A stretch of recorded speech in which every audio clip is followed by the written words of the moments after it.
welcome back for episode 4 of Rime of the Frost Maiden. I'm here with everybody here tonight. How's it going, everybody? Doing good. All right. Great. Pretty good. Keeping it one hundo, as the kids say. As the children say, yes. That is the jive language of today, so I hear. So, first things first, thanks everybody for being here at the start. You're the real MVP. I believe that's also popular today. And then we have an ongoing giveaway happening now. Just type in !giveaway and you can see the details about how to participate, how to get in on these games, and we'll also have a giveaway at the end of the stream. And hang out for that. We'll get into the recap here in a bit. What else should I touch on today? Nate, you want to plug a podcast? I would love to plug the podcast. Anyone that has enjoyed Leon Ponte or many of the other party members' voices and our crazy antics and conversations, you should check out Drunk of the Dead. It's a horror-themed podcast where we pick a horror film, pick a guest, we review it, and we get absolutely hammered while doing so. Drunk of the Dead is available on Spotify, iHeartRadio, and iTunes, I believe, and pretty much everywhere you find your podcast. So check out Drunk of the Dead and pop open a cold one.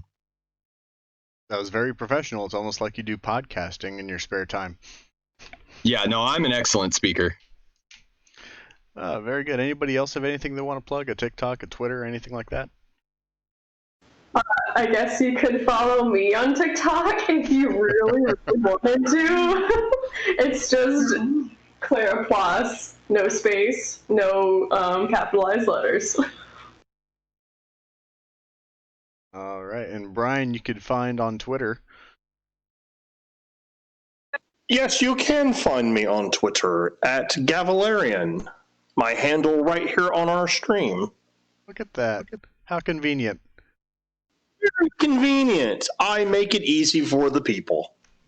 That you do. Let's get some music going in here now that we've talked in silence for a little bit. Well, if there's anything else, I think we can get into the recap. You could all follow my OnlyFans. No. Billy, are you selling feet pics again?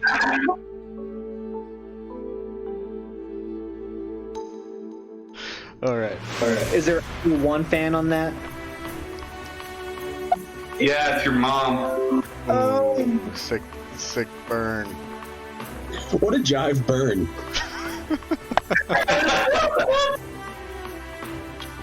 You know, kids these days need support in any way that they can, so. That's absolutely right. Alright, so what happened last week? Well, you may ask. Last week, the party found themselves inside of the castle in Cara Denival. Got some housekeeping set up and arranged. And were able to try to pry some information out of the right-hand man of the town speaker there, Kadra. Did some exploration of the facility, found a small hatch, tried to break into it with no success. There was also, let's see. There was also a conundrum regarding the new lab that was built for Zizix, and from there was able to enlist the whole roster of the guard there, allow them access into the room. Escorting the Chewinga back, along the way had run into a Dragonborn that was very interested in purchasing this Chewinga off your hands. That turned out to be nothing but 3 Muppets, or I'm sorry, 3 kobolds in a trench coat.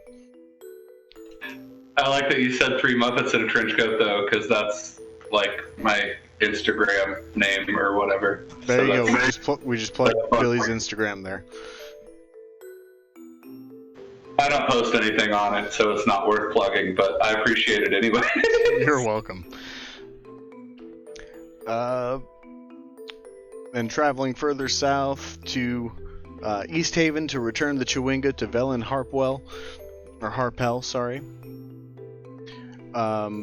Before that, running into a group of bandits on the road who wanted to just straight up steal the Chewinga from you and use it for their own gains. Many of them dispatched by the party quite quickly, and majority of them dispatched by Carcass in quite a fast motion, with simple swings of the axe, I think one-shotting most of them with his giant barbarian strength. After dispatching them, made the rest of the journey to East Haven, to which they met up with Velen Harpel, and had retrieved the cash, 50 gold, for the safe return of the Chewinga to her, and giving her some insight into the qualities of the party, as she could tell that the Chewinga was unharmed and was not forced into traveling with them. And that is going to be where we will be picking up, inside of the tavern in East Haven.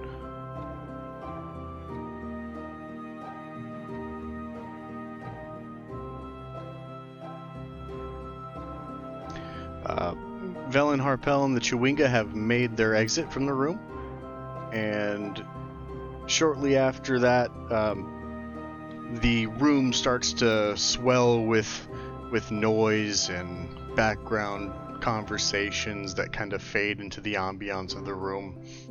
And the bartender comes over to your table where you're all standing around still and says, "I was told that this round is paid for by that nice lady who had just left, and feel free to partake, and if you would like another, you need only raise a hand." Leon Ponte will smile graciously at the gentleman and will say, "Thank you for your kind service. I would like a firewater, if possible, to go with this." Absolutely. Can I get a firewater for anyone else? Zizix is gonna pop up and say, do you have chocolate milk? My friend, I believe you asked that a couple days ago, and no, we do not. Well, I didn't know if there's like a new shipment that came through. Never hurts to ask. We haven't had a new shipment from the south in many, many months, maybe years. Well, how do you get your food? Well, it's grown and harvested up here. Would you like a sampling of knucklehead trout? Or would you like knucklehead stew? Or would you like roasted lemon with a side of knucklehead? Oh, I think I've had enough knucklehead for one lifetime. Well, if you're planning on staying here, get used to it. I would like a firewater as well, if that's not too much trouble. Absolutely not. Vega will perk up and say, "You know what? Give me one as well." You've got it. Anything for the large gentleman with the horns? Oh, no, I do not want water to be on fire. I see. Would you just like a normal water? Okay, and I want my money.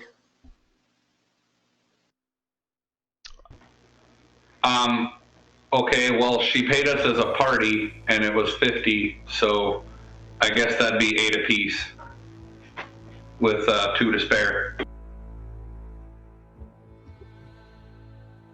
Perhaps Leon Ponte will chime in and say, "The 2 to spare could be a tip for our lovely bartender friend, so that way there is no tension amongst the group." You know what? I love that idea. Oh, very generous of you. Leon Ponte will then look to Vega and ask him to kindly and swiftly divvy up the payment. I can do that, and I'll start by giving the bartender his tube.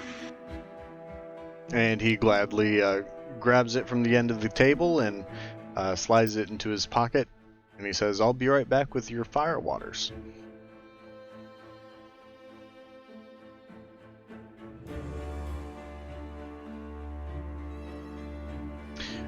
As you guys start divvying up the money, you start to hear just conversations that are happening in the background of this tavern. Low murmurs, and seems to be in a quieted tone. You catch murder being along some of the words that you're hearing in these conversations that drop in and drop out as volumes raise, voices raise and lower. But it seems like everyone is a little auspicious at the moment.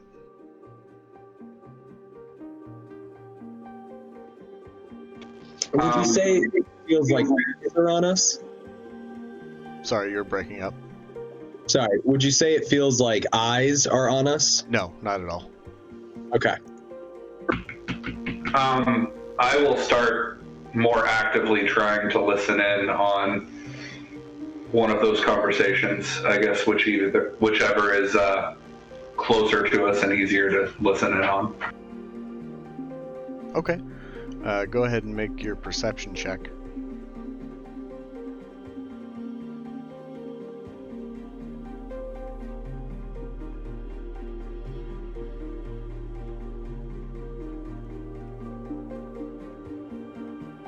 That would be 16. 16, okay. So you catch wind that there was a dwarf glassblower in Bryn Shander that was murdered just about a 10-day ago, so literally 10 days. And that's being tied into a new victim. It was a human shipbuilder in Targos about 3 days ago. And it seems like that the common theme between them is that they had all skirted out on their lottery, so to speak. So at the end of the month, you know that certain towns hold a sacrifice to try to please the gods of winter. And you're gathering that these people that were murdered had skipped out on being selected for that.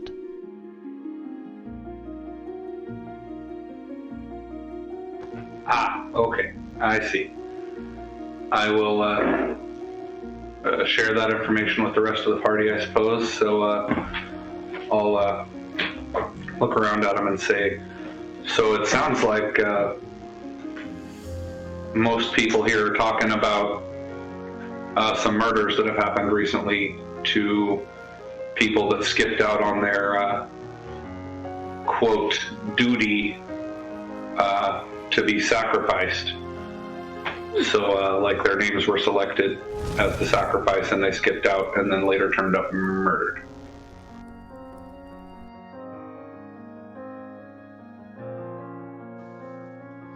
Leon Ponte will turn his head curiously to Carcass.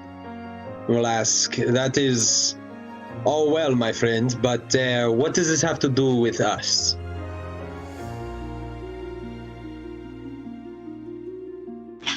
Well, I mean, nothing in particularly except that the conversations are happening all around us. Leon Ponte will rise and walk over to get a seat at the bar to hear if he can find anything else being said to maybe give a little more information. Well, as you approach the bar, you see that from across the room, even though it felt like there were no eyes on you and the attention wasn't on the party itself, you see an old shield dwarf woman sitting at the very corner of the bar, kind of staring you down with a large scar running across her nose. This woman is smoking on her pipe and just continuously not breaking eye contact with you as you meet her eye to eye. from a distance of about 30 feet or so. I will confidently approach the woman. And as you approach, she'll say, I see you had pocketed some coin there. I will respond, I may have. Are you in the business of making coin? I, my friend, have too much coin that I know what to do with. So, what I say to you is, would you like to earn it? Now we are speaking a language I can understand. Let me ask you, what is it you want done, and exactly how much of your gold are you willing to let go of? Well, I'm sure you've heard what's being discussed around the bar. And quite frankly, it doesn't sit well with me, and I have no faith in the authorities around here to follow through with such a persecution of a murderer who is just trying to appease the god of winter. I might have information on who is performing these if you are willing to listen. My ears are very open. Now, I will tell you that this is not something that you can do on your own.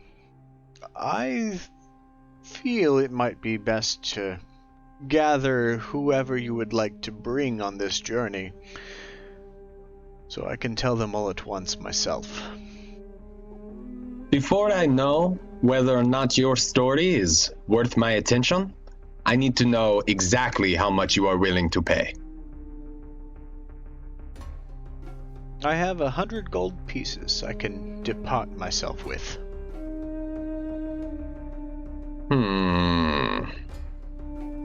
We will hear you out. Where would you like to meet? Would you like to come to our table or meet later?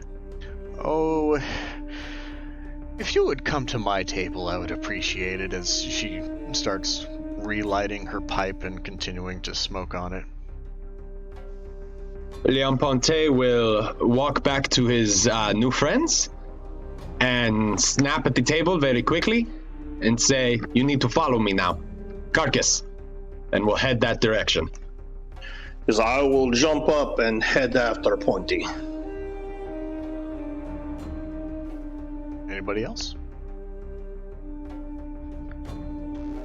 I'll kind of look around with a look on my face like, this fucking guy. And I'll say, well, not doing anything more exciting at the moment, I suppose, and stand up and follow. Eclipse is gonna shrug in response to Vega's statement and follow him as well. And Zizix, thinking internally about the prophecy that the lady had told us, is just going to follow quietly. Oh, go ahead. He's just intrigued, but yeah. Lysander's gonna pull himself up from the table and he's gonna say, well, I heard here in this tavern, from what I've picked up, there's been more of those invisible footprint men around, like we saw before. I think I'm gonna go check that out.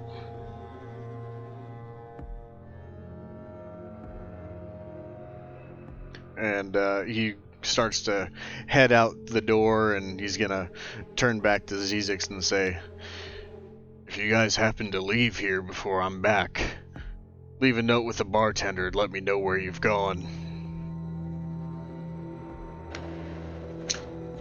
Sure thing, buddy old pal.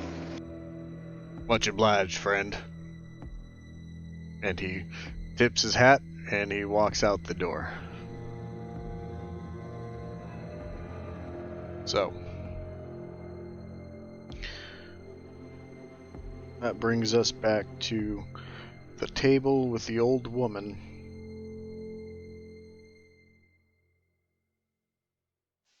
As I approach the table, I will say to her, "These are my companions that you requested for this conversation." Ah, yes. That should do just fine. You would outnumber them. So, are they aware of the arrangement? I thought you might want to tell them. Very well. I have a bounty that I would like to have placed on the murderer who seems to be using vigilante justice as reasons to dispatch life from this realm. I think it's time that he met his due, and killing in the name of a vigilante god is not, how do you say, supported by the rest of my ideals, if you are following along.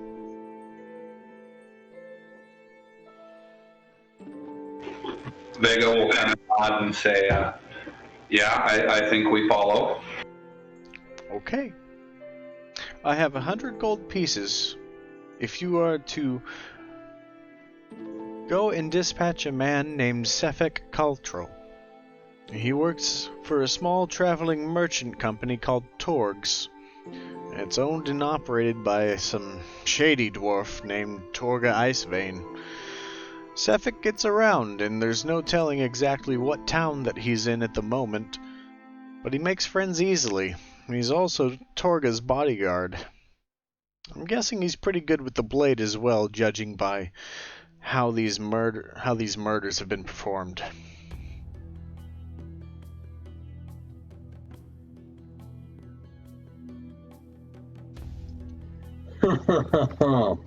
A blade does not scare me, and it does not scare my dear friend Carcass. Yes, he is right. I am not scared by big blades. Wait, Pointy? What are we talking about? Leon Ponte will lean his head to Carcass and whisper a little quieter, "I'll explain it to you on the way." Okay. And she will realize that she will apologize and say, I have not but given you my name, and my name is Hiln Trollblane.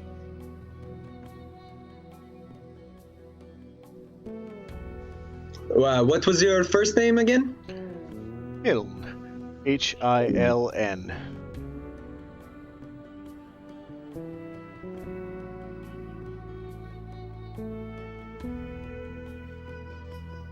Leon Ponte will turn to his friends and ask, "My friends, is this something that we are willing to do? The payment seems quite nice." Well, would you be willing to field test something for me? Me? Well, anyone. I'm wanting to try out some new things that I haven't really tested before. Leon Ponte will once again look at the rest of his friends and turn back to Zizix and say, Yes, we will help." Okay, count me in. Vega, what say you? Well, it seems like as noble a cause as any, I suppose. We don't have any more pressing matters right now because we're not ready for what's been prophesied, I suppose. So I guess I'm in for it. Fantastic. Prophesized, you say? Oh, don't concern yourself with that. Very well, I won't ask very many questions. Leon Ponte will turn to Eclipse and ask her if this is a mission she is willing to go on. Well, if it's putting a stop to unnecessary murders, then by all means.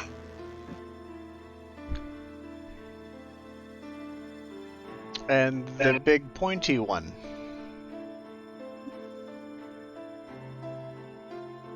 I think she means you, Pointy.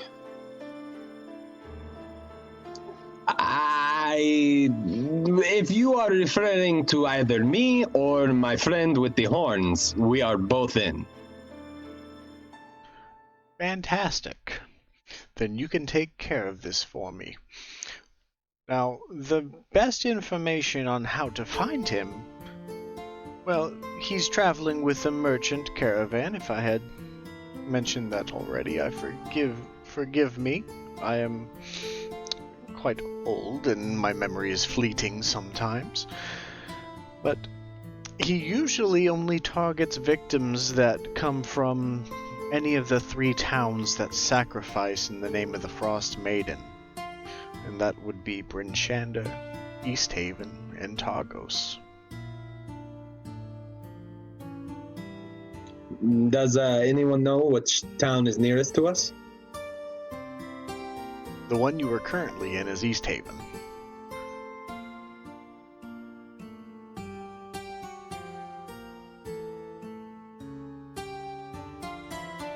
And you said the other 2 were Bryn Shander and what was the third? I'm sorry. Targos. Targos.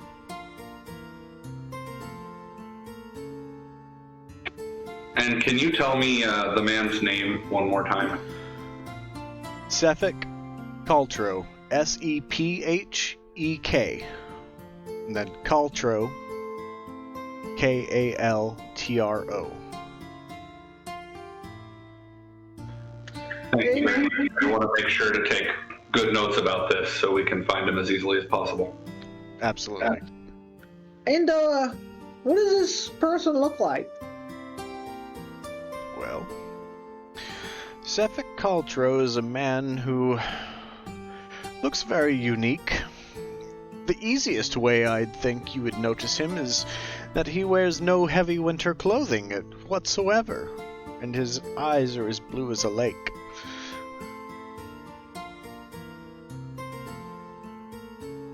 Well, I mean, is he big? Is he small? Do you have any extra information?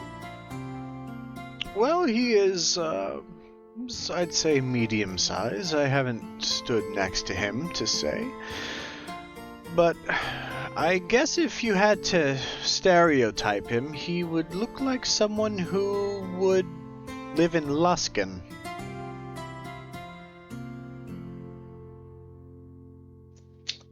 I see.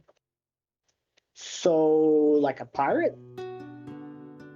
Not in the overly pirate yo-ho sense, but he looks like he knows his way around a ship. Interesting. So you said he's traveling with a merchant caravan. Does this merchant caravan have a name? Do merchant caravans typically have names? Or do they just kind of do their shit without a name? They definitely have a name. They are just simply called Torgs. And that caravan is run by Torg. Oh, what was his name?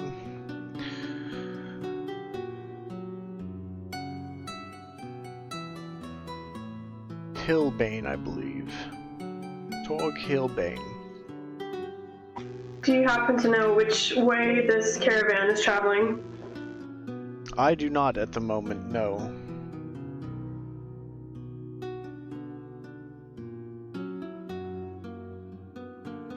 So, Torg Hillbane. And your name again was Helm Trollblane? That won't be confusing at all.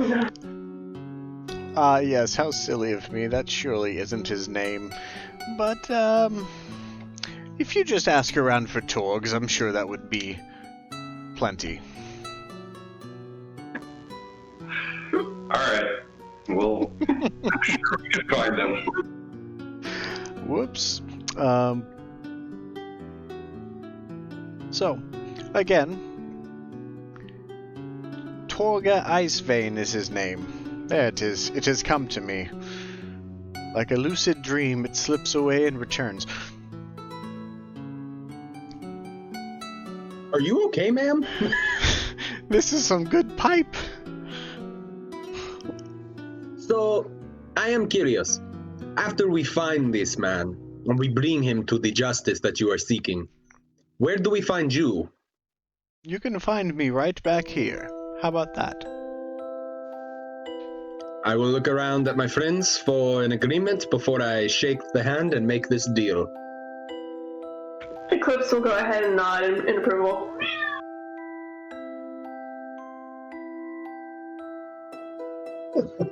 Then I will extend my hand and wait for a shake. And she places the pipe down onto the table and reaches out and says, "Remember, I do not want him handled by the authorities. I don't think they would succeed in this endeavor." My dear friend, if the authorities succeeded in anything, I would not be standing here today.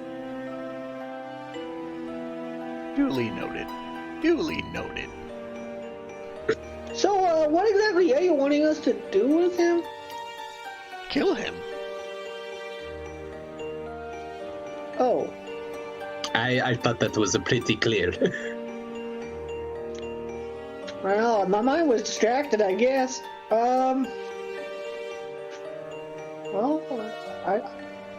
Okay. He has done much harm to the people of Icewind Dale and the 10 towns. I think taking this man's life will save many in the future.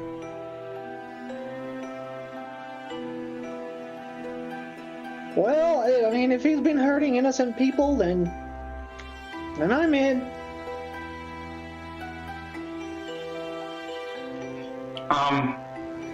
Might I ask, how do you know for sure that he is the one responsible?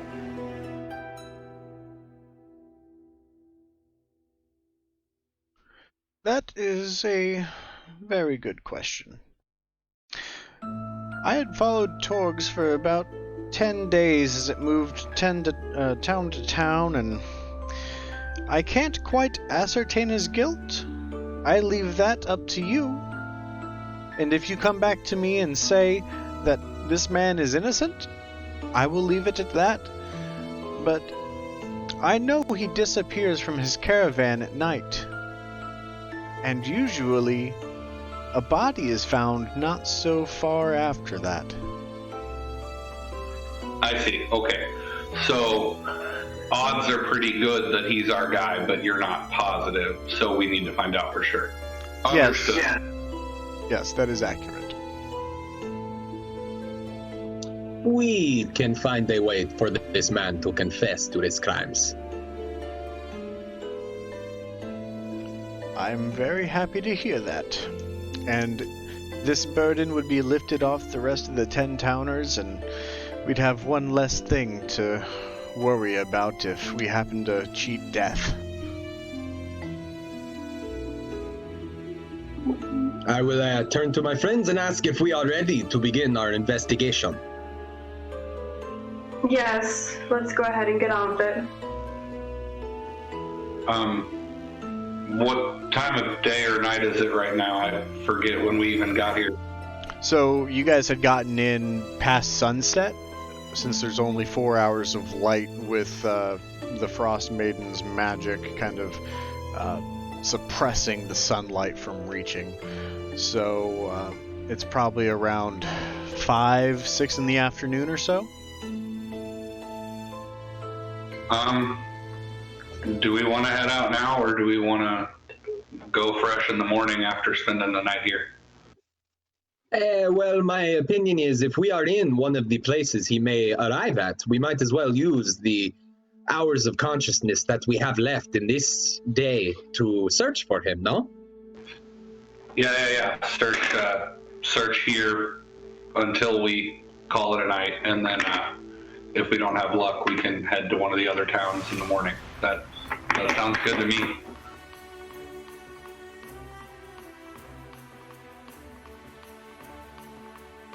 All right. Well, I'll leave you to it.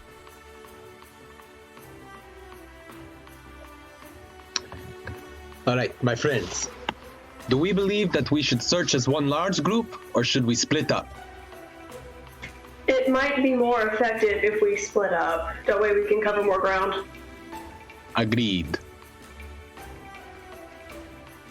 Well, I would like to invite Carcass and Zizix to accompany me.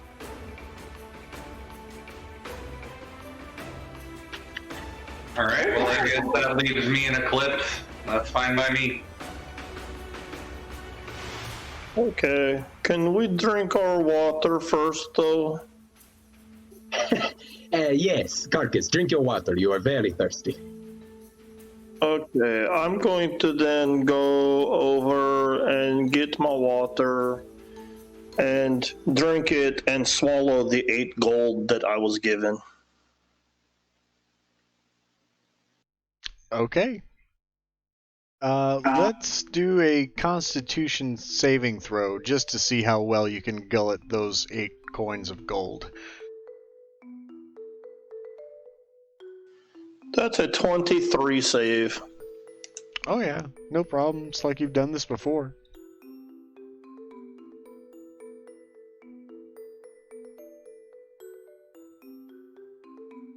So, with that, where would you guys like to go?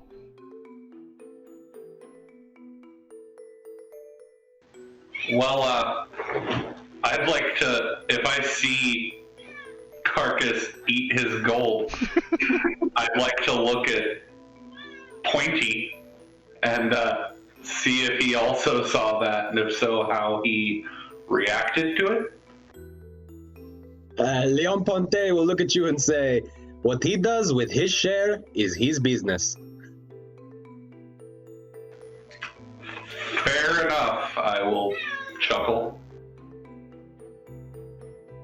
Leon Ponte will pat Carcass, walk over and pat him on the back, whistle for Zizix, and head out the door. Okay. So you guys will take your first shot at trying to locate this person with any information that you could find. So go ahead and give me... Oh, go ahead. I was going to ask if first I could look around for any familiar faces that may be familiar to me. Gotcha. Go ahead and roll investigation.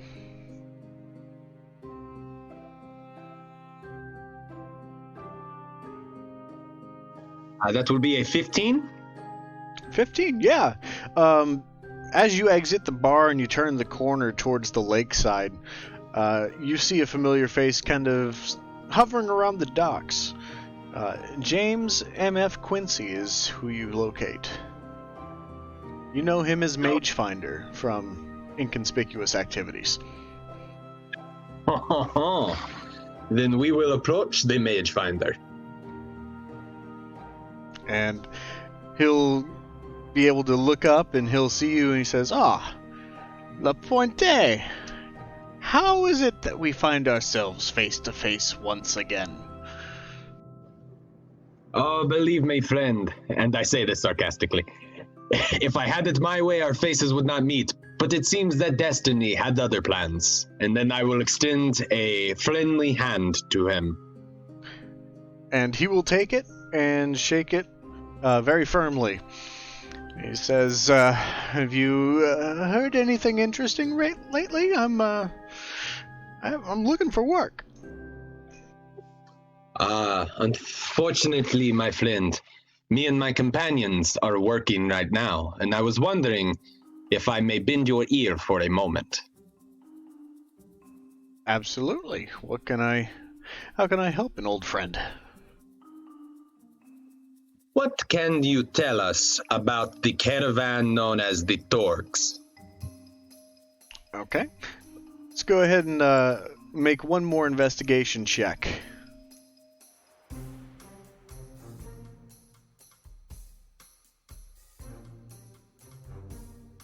That will be a 17. Torgs, huh? Are you looking for counterfeit goods to resell? That's what they're good for. We may be. Do you know where I can find them? I actually do.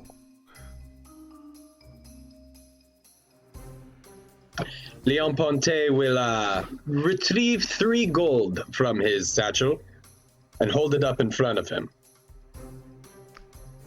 And he extends his arm out and says, "That looks like a fair price for this information."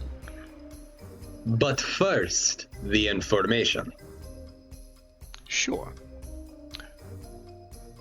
The last I heard is that Torgs was actually on its last part of the 10-day over in Targos, past Bryn Shander. Have you been out there yet? I have just begun my journey. But do you know where they are traveling next? Well, unless they're headed to Bremen, you may cross paths with them in Bryn Shander if you leave tonight. I will place the gold in my friend's hand, give him a hug, and say, "Thank you, my friend." Anytime. Thank you for following code and paying for the information. We both know how crucial information is. Thieves live by a code, not by honor, my friend. And hopefully that remains true. I will turn to Karkes and Zizix and ask them to accompany me as we head to go find the rest of our friends. So, they had taken off at the same time you guys did. So we're going to go ahead and have them make investigation checks to see what they can find.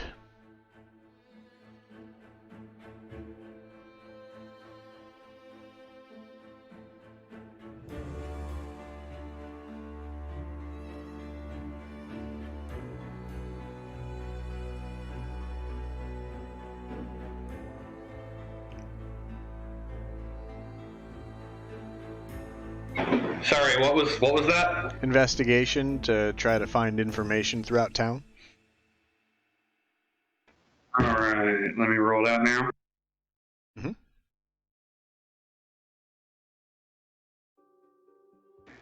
I got a 6.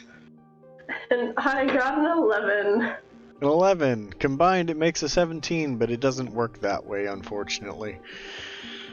So, you start heading towards the market square and trying to get information from them and seeing if any merchants also know what may be the whereabouts of this merchant caravan. And most of them seem a little offended. They're kind of taking it as that you're not interested in anything that they have to sell, but more so that you're looking for a specific merchant because they have better things than that merchant does. And they're a little upset by that, and you don't get very far. Fair enough. If I realize that they're getting offended by this, I would apologize and try to explain that that's not the case, but most likely to no avail, but I would at least try. Well, go ahead and make a persuasion check in this instance.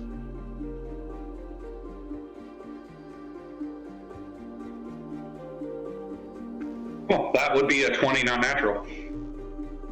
You do a great job schmoozing over to really frame your inquiry in the correct way, and the tone of this merchant, this large half Goliath man, and he says, "Okay, if it's not just my blades that you're just throwing off to the side is not quality, I guess I can let you in on a little bit of information." I appreciate that, because there's nothing wrong with your goods at all, and I assure you I'm not looking for this merchant train in order to purchase anything from them. We have other matters to attend to. Understood. I apologize on my behalf for jumping to conclusions. But I can let you in that I've heard that the pack of sled dogs that Torga carries is currently holed up in Targos, and they'll be there for another 6 days. That is very helpful information. I greatly appreciate it. Likewise, but take heed. Their goods are shaky at best. Also very helpful information. Thank you very much. We will be wary. Don't drink anything you don't know what it is. Let me just tell you, I've heard some horrible stories of someone purchasing Adder's Kiss in hopes that they can actually not become poisoned from a snake, and that did not turn out very well for them. All right. Well, that sounds shady at best. Yes, indeed it does. But, you, madam, can I interest you in any goods? Well, what do you recommend out of your stock? Well, that piece of wood might do well to keep opponents at bay, but maybe you'd be better off with maybe something along the lines of, let's say this dagger. Yes, it's the finest black iron steel you can find around here, even in Bryn Shander. How much? I'm willing to part with it for 35 gold. And I will politely decline.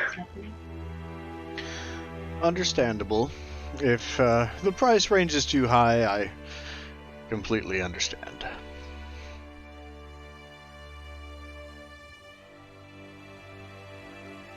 But I hope I was able to assist you with your endeavors that you have, this business you have with this Torga's caravan.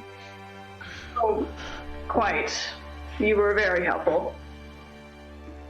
Yes, very much so. Thank you very much. Well, if I see you around town, I'll buy you an ale when you return. That would be wonderful. Thank you, friend. It was a pleasure meeting you, and you have been nothing but kind and helpful. Absolutely.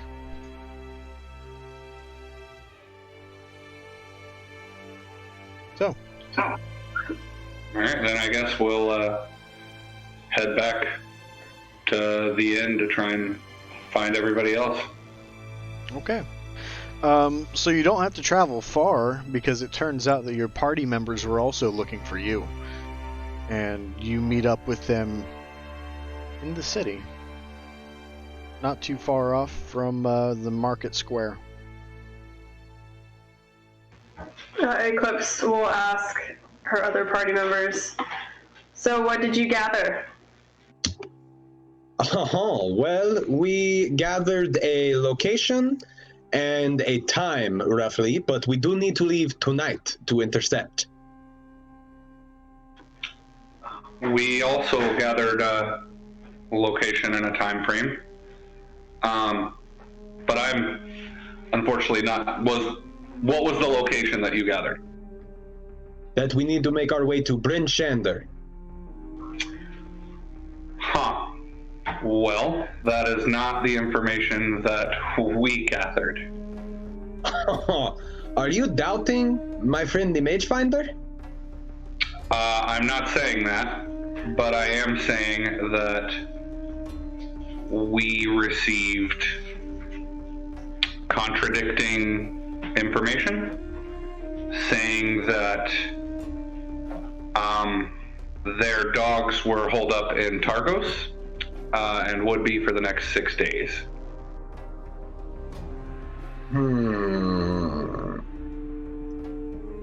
So, how far away is Bryn Shander from here? Bryn Shander is about... let's see.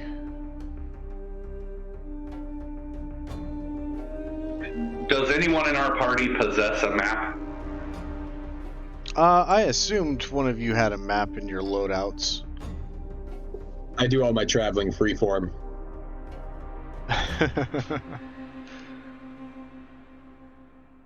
So, from East Haven to Bryn Shander, you're looking at about 7.5 hours. Okay, and what about Targos? Targos is past Bryn Shander another 2.5 hours. So 10 hours total. Okay. But they're in the same direction, so Bryn Shander is on the way to Targos. Yes. Okay, that works out great then, because Bryn Shander is where we would need to check first, based on his intel. And then if his intel does prove to be false, then we can move on to Targos, where my intel said we should go. I like this plan. I agree to it, but we do need to make haste, as they say. Well, you know, that works for me. And I, Sorry, Clara, you cut out. and I as well. Okay. So, heading out into the darkness that is the wilderness of the Eastway Road, you guys start to head out to town. Head north. But before we head out, Zizix is going to leave a note at the inn for Lysanda to let him know where we're heading. Okay, very nice. Thank you. I was just about to interject with that. I'm glad you remembered. All right. So, who is leading the way? Who is bringing up the rear?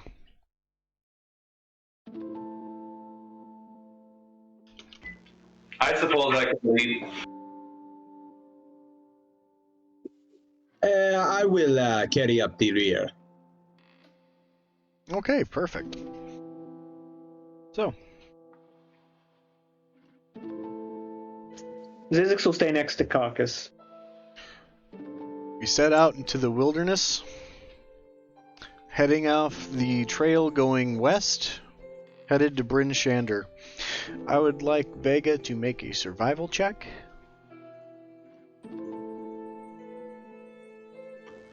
Before I roll it, real quick question. Can I try to rely on my sense of smell to lead me as much as possible? I would say no, because you don't know, you can't tell direction from smell. Yeah, fair enough. I just wanted to try, you know. Yeah, absolutely. Oh, that's okay. I got a 22. Alright, you do a good job. You maintain a steady course. And you guys are making good time. It doesn't seem like that there's a large storm anywhere in the vicinity. It's very cloudy overhead, obscuring the side of the moon. The wind has a very cutting cold to it, but that's normal around here. Temperatures as low as 40 below, with the wind chill even further down. So, let's see. I would like everyone to make a perception check at this point.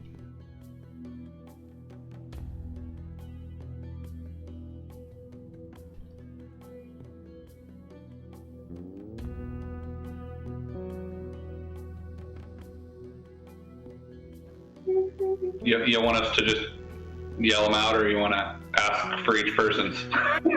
Yell them out. That's fine. Okay. I got a 7. Clara? I got a 9. Okay. What about the rest of you? Zizix is a 10. Leon Ponte is a 16.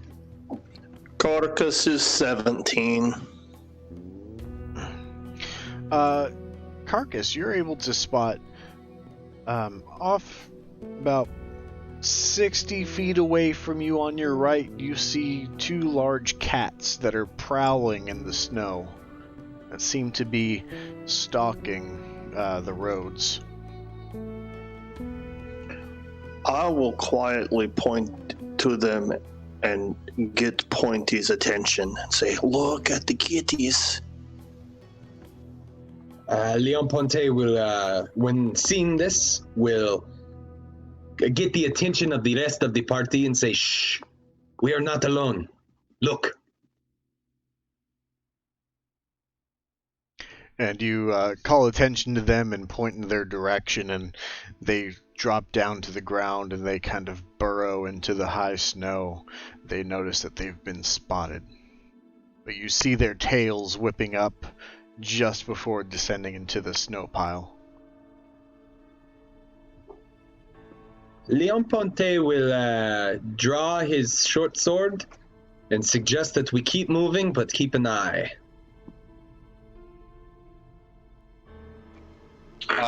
Yeah, Vega will agree.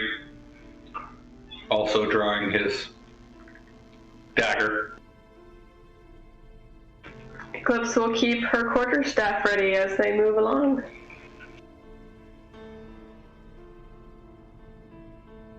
Okay. Continuing on, you guys travel for about 15 to 20 minutes, and the wind's really starting to pick up, and it's very much so to the extent that you're having trouble really hearing each other talk to each other just because how cutting this wind is. So at this point, through the rest of your travels, if you are trying to listen, you will have disadvantage on your perception checks. But I would like everyone to make a perception check on their visuals, as everyone was alerted and told to keep an eye out for those crag cats.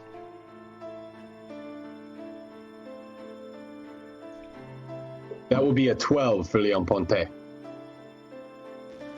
Vega got a 10. Zizix with a 22. Eclipse got a 14. I apparently am no longer interested in kitties. I got a 0. Oh no. Okay, you saw the kitties and that was enough for you to just keep on heading out. Luckily, Zizix, as you start to look out to the side where these crag cats were, you catch one just in mid-stride, just charging right towards you and directly at you, and you feel the wind cutting into you with its piercing gaze.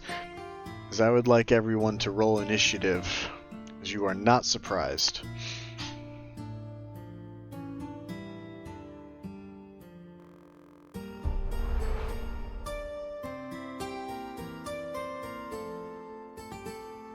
That will be a 20 for Leon Ponte, not natural. 20.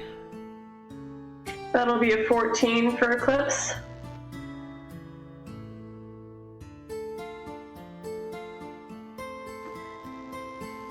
For Ponte.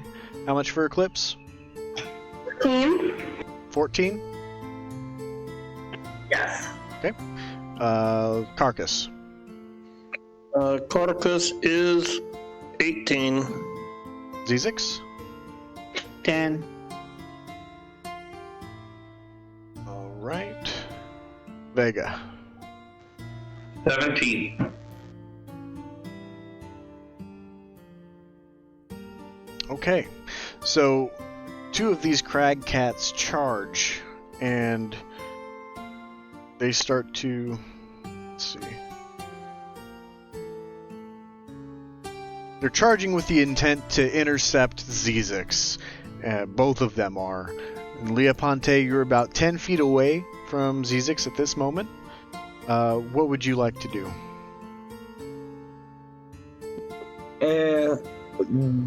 I do not want to take the risk of throwing my boomerang in such intense wind, so I am going to run over and place myself in front of Zizix and prepare myself with my short sword, but I will also shout at Carcass while doing so to do what he does best and kill. Okay, very good.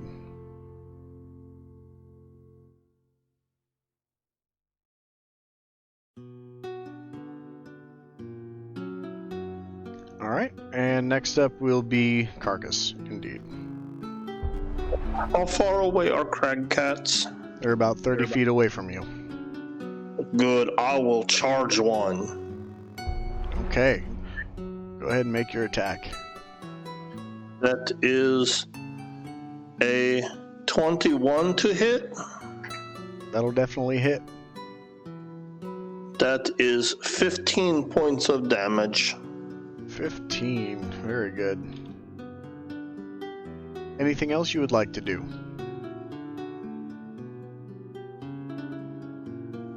Yes, I will place my horns down and as a bonus action, hit him with my hammering horns. So I need him to make a strength save. Okay, and a strength save for the crag cat. That's gonna be a 10. 10. So after I hit him with the great axe, I will hammer him with my horns and he will fly 10 feet away from me. Okay, very good. You just gore this cat with your horns, and you pierce it a little bit, and you find the resistance to push it out further is helped by its initial reaction to hop away from being hit, and it gets airborne as it flies about 10 feet away.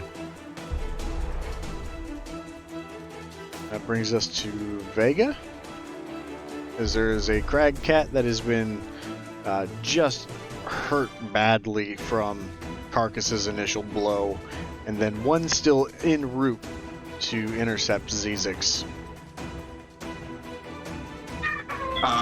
I will head to cut that one off before it gets to him. Okay. And it's close enough that I can reach it, right? And get within melee range. Yes. Then I will do so, and I will attack it with my scimitar. All right. Roll to attack.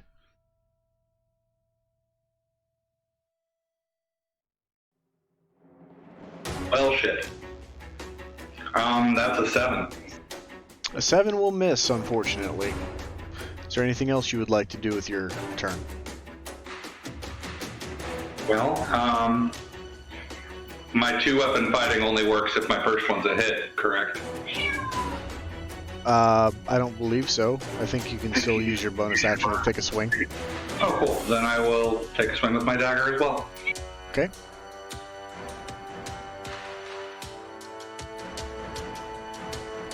Alright, I am not using this dice anymore. That was a 10.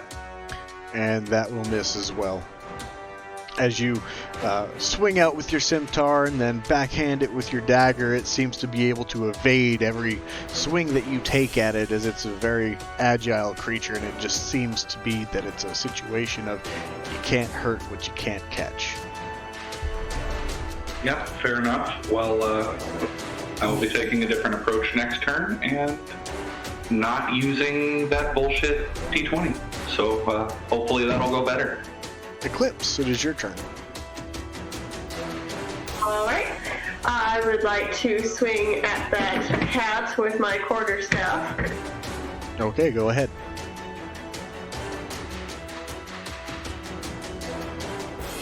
That is a 12.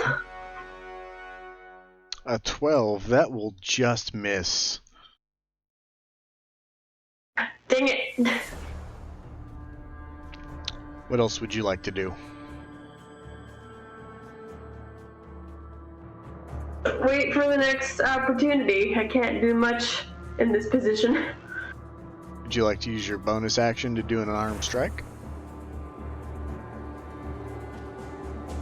Or spend a key point? I will attempt the unarmed strike, yes. Okay, go ahead and roll to attack.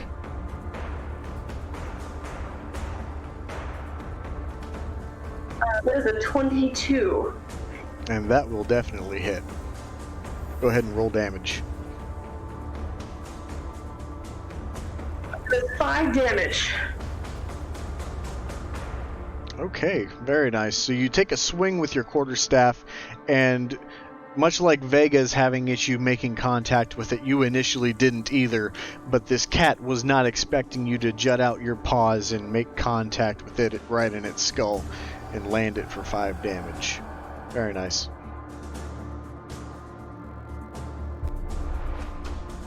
That brings us to Zizix. Zizix is gonna yell, and as he hides behind his shield, this undulating, wobbling mass of chaotic energy explodes from it. And it's going to hurtle towards the one closest to him. Okay. That would be the one that Vega and Eclipse are attacking currently. That would be a 21 to hit. Oh yeah, that'll hit. Go ahead and roll damage.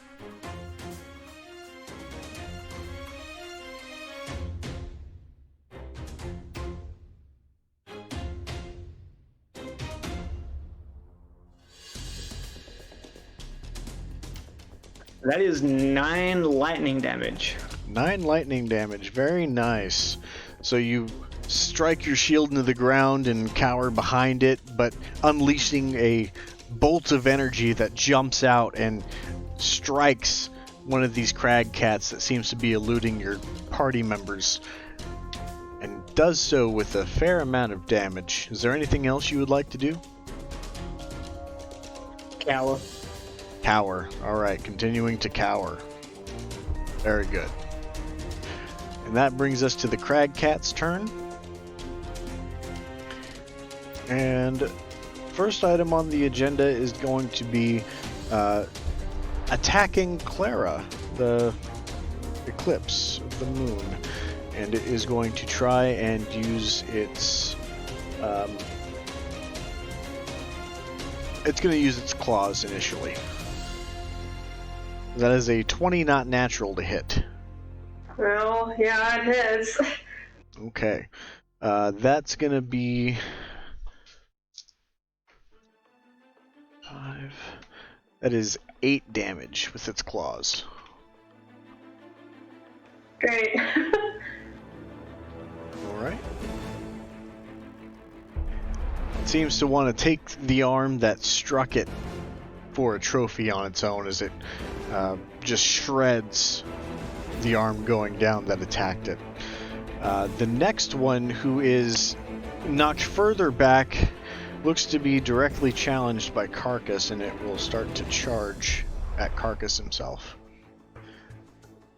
This one's going in with its fangs. And that's going to be a 9 to hit. He will not hit Carcass. Okay, so that's going to be a miss.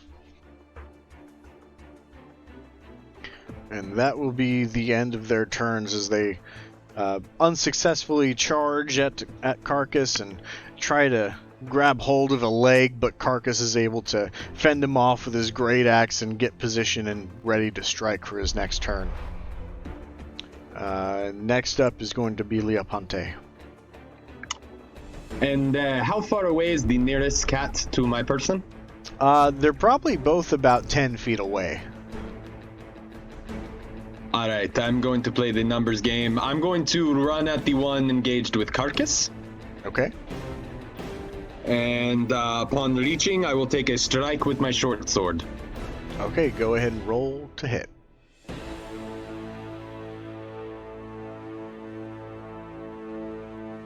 That will be a 22 to hit. That absolutely will hit. Go ahead and roll damage.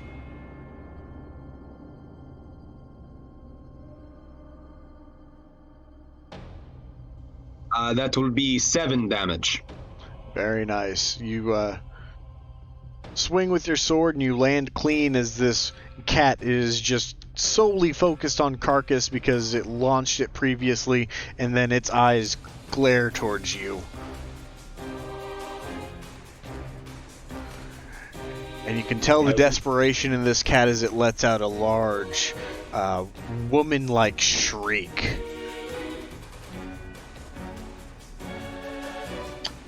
I will replicate the shriek with my own voice to the best of my ability and stand my ground. Give me an intimidation check. Okay. That's a 16?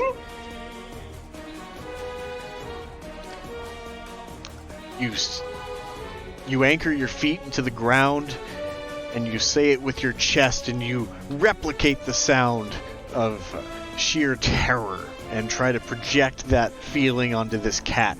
And this cat starts to back away slowly, and looking at you, it looks to Carcass, and it starts to try to run away, giving you both opportunity attacks if you would like to take them. Yes, I would like to take it. I will watch Carcass take this attack. Okay, go ahead and make your attack roll.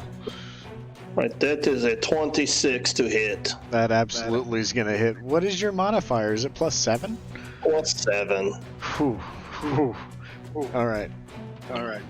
And that is 14 points of damage. Go ahead and describe your fatality. Once again, as it starts to run, I would like to kind of jump into the air and swing my great axe down so that the blood sprays across me. And then I will pick my axe up out of it and turn toward the other one and say, "Here, kitty, kitty." That's real scary. Ooh. Oh boy. Were you talking to Eclipse or to the other cat? Better not be talking to me. I don't know. All right.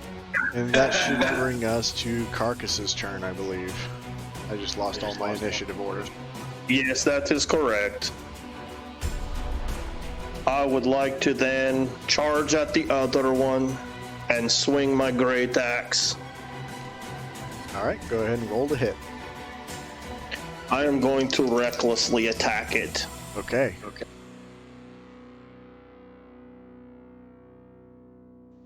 That is an 18 to hit. That absolutely is going to hit. Go ahead and roll damage.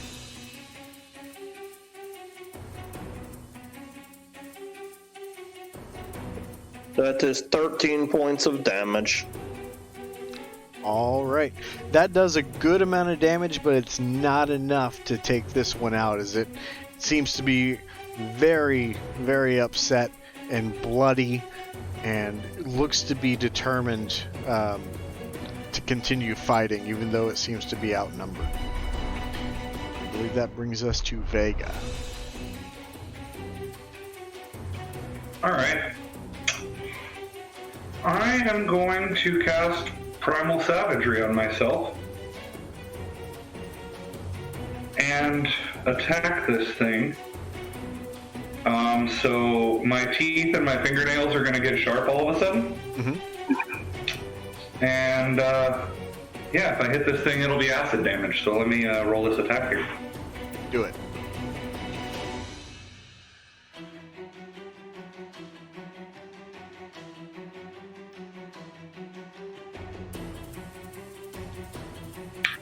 No, that's a 10.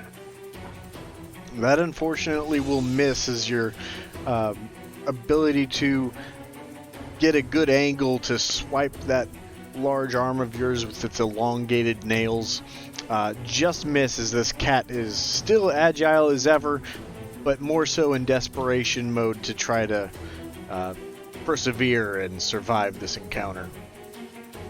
Anything else you would like to do? Well, that being a melee attack, do I still get my backhand attack with the dagger, or do I not? Yeah, you would, because that's only a bonus action. Alright, then I will try that. Okay.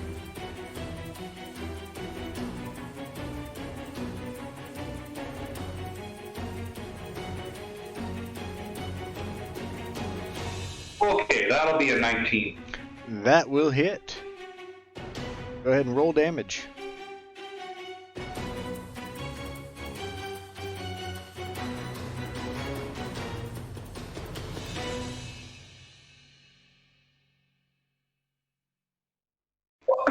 Three damage.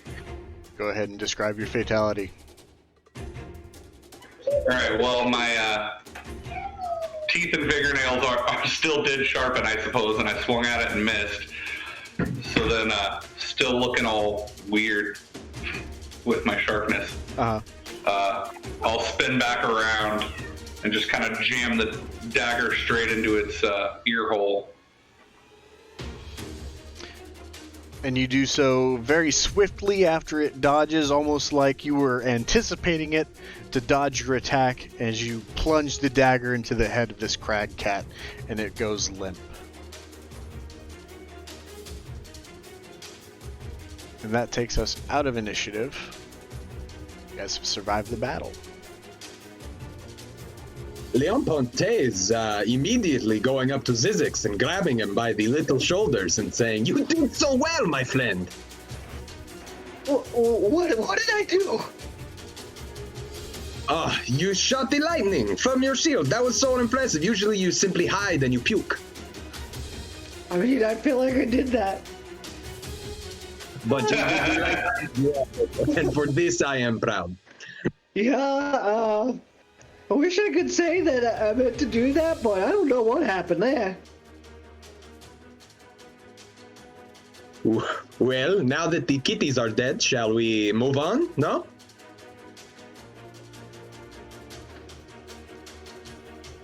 Eclipse is gonna start nursing her now slashed arm. I'll walk up to her and ask, you need some healing there, friend? I mean, Alright, then I will cast Cure Wounds. Okay. Go ahead and roll your healing.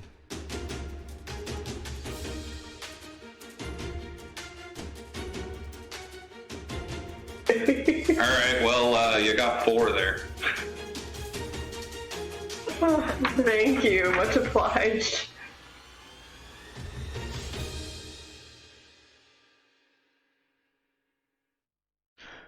Alright.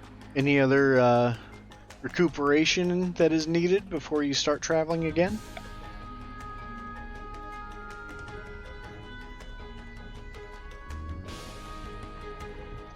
Leon Ponte will look back to Carcass and say, "Carcass, my friend, are you injured?" No, I am not injured at all. I just killed the kitty. So sometimes it's hard to tell which blood is yours and which is the other's. Oh, yes. I know if I kill it and I have its blood on me, the other things tend to become afraid more.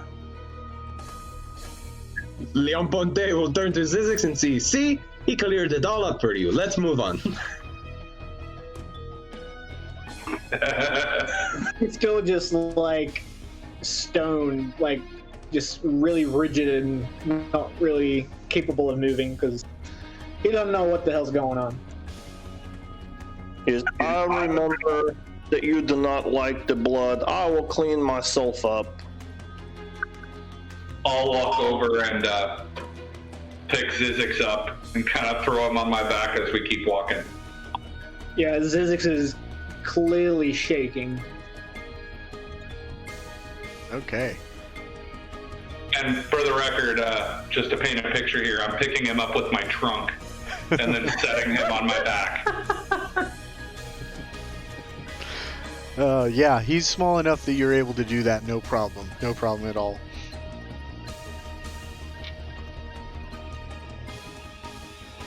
Alright, good encounter, everybody. So, traveling on. That was about 2 hours worth of travel that you've put down so far before you met that encounter with the crag cat. Same marching order, I'm assuming? Yes, I will continue to march in the rear.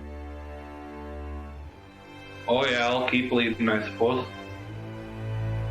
Okay. Zizix will stay in the fetal position on top of Vega's back. Alright. Let me go ahead and get a perception check from, I guess, both Vega and Zizix.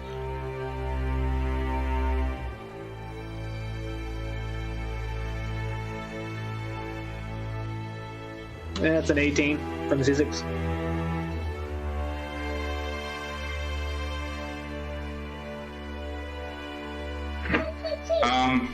Perception for me would be... Sorry, I forgot my modifier. One second.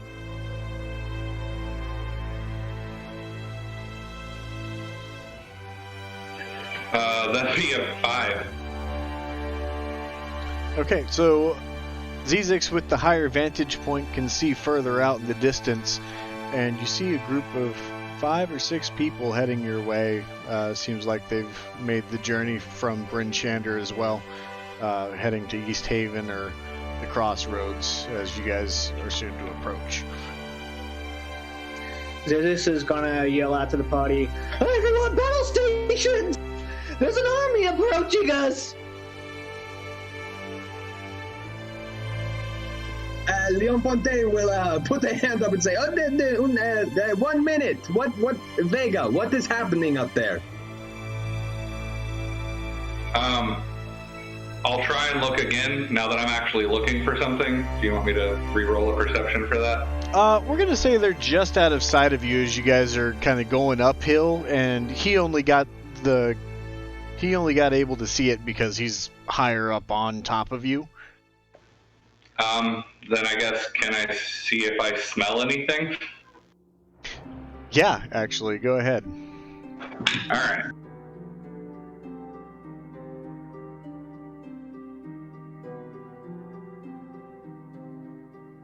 That would be a 21. You're getting a... it's very fortuitous that the wind is hitting your face at this moment as you elongate your trunk and you try to sniff around and try to gauge exactly what you're dealing with up ahead. But you don't sense anything dirty, you don't really catch any smells that would indicate monsters, but you do get the smell of fresh bread and baked goods. Alright. Again, to paint a picture, my trunk would have gone up like a periscope and kind of moved around. Yep. Okay.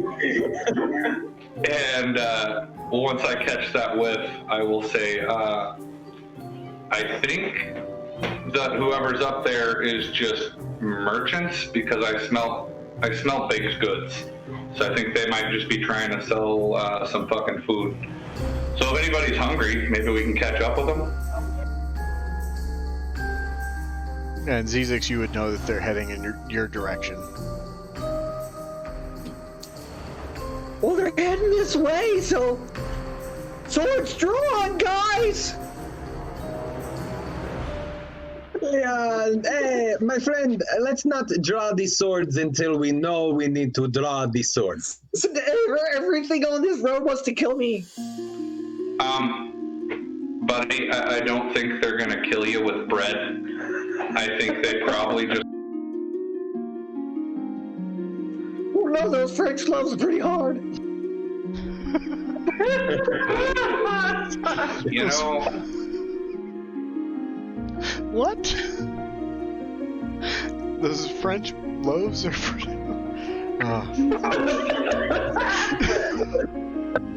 Okay. Alright. So... Alright, well, you know what, Zizix? Why don't you just stay up there and keep hidden if you're so scared of their fucking bread. I plan on doing that. Alright, cool, then you'll be fine. Anybody want to buy some fucking bread? I would love to. Do you smell any pastries? Do I smell any pastries? It's hard to say at this moment. Alright, well, I will turn to Eclipse and say, you know, I can't quite tell. I can just tell that it's baked goods at the moment, but you know, the anticipation's killing me. So why don't we try and meet them and see what they've got? We might as well. All right. Above table, I hope they have fucking pastries. So, Oh my god, I want the pastry lady. moving forward, You guys continue, and as you draw closer, you see everyone's bundled up inside of their heavy winter clothing, and they seem to be manually pulling a couple of sleds, and they're all covered at this point. And from what you can tell, they're all humanoid, roughly about the size of a human. No smaller creatures in this group, and they seem to be passing by, and you see 3 women towards the back, making sure everything's secured, and then you also see 3 men at the front, one carrying 2 ropes from each sled, and then the other 2 on the opposite ends pulling the sled forward up this hill, and they seem to be struggling a little bit to do so. And at the crest of the hill, when you guys come to see them, they say, "Hey, buddy, you look mighty big. Could you give us a hand?" Is he talking to me or Carcass? It'd be you. Me, because I'm in the front, right? Yes. Oh, I don't see why not. And I'll go grab onto a rope and help him pull. Okay, go ahead and make a strength check. That I can do.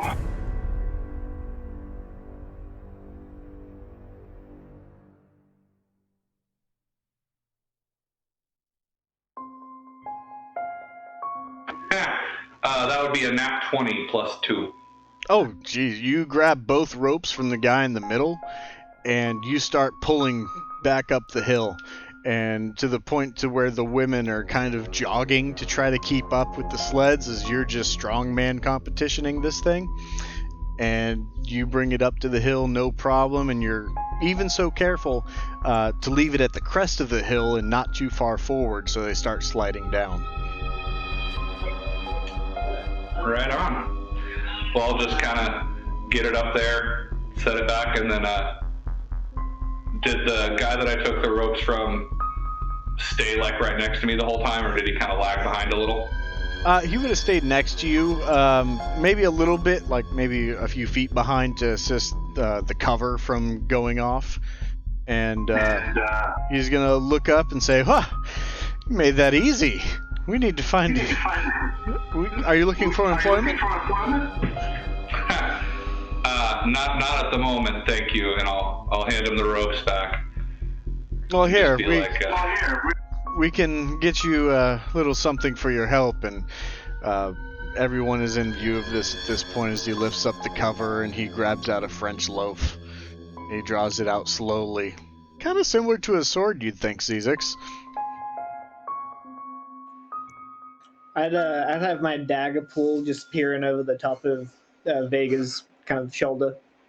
Are you doing it stealthily, or are you pretty blatant about it?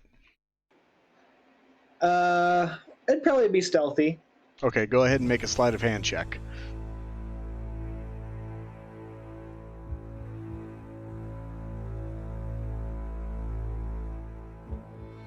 It's a 14. And as he's pulling out this French loaf, he looks up to you and he looks down at the dagger and he says, "Sorry, friend, I don't have any butter with me for that butter knife." Oh! Sir, I don't appreciate your tone. Vega's gonna chuckle at that and say, Zizix, put the dagger away. They're just giving us bread. Still laughing. What? I'm keeping an eye on you. Well, have fun keeping an eye on me. You're going the opposite direction. Are you? Oh, I suppose you're riding on top of his shoulders, so I guess you could do that.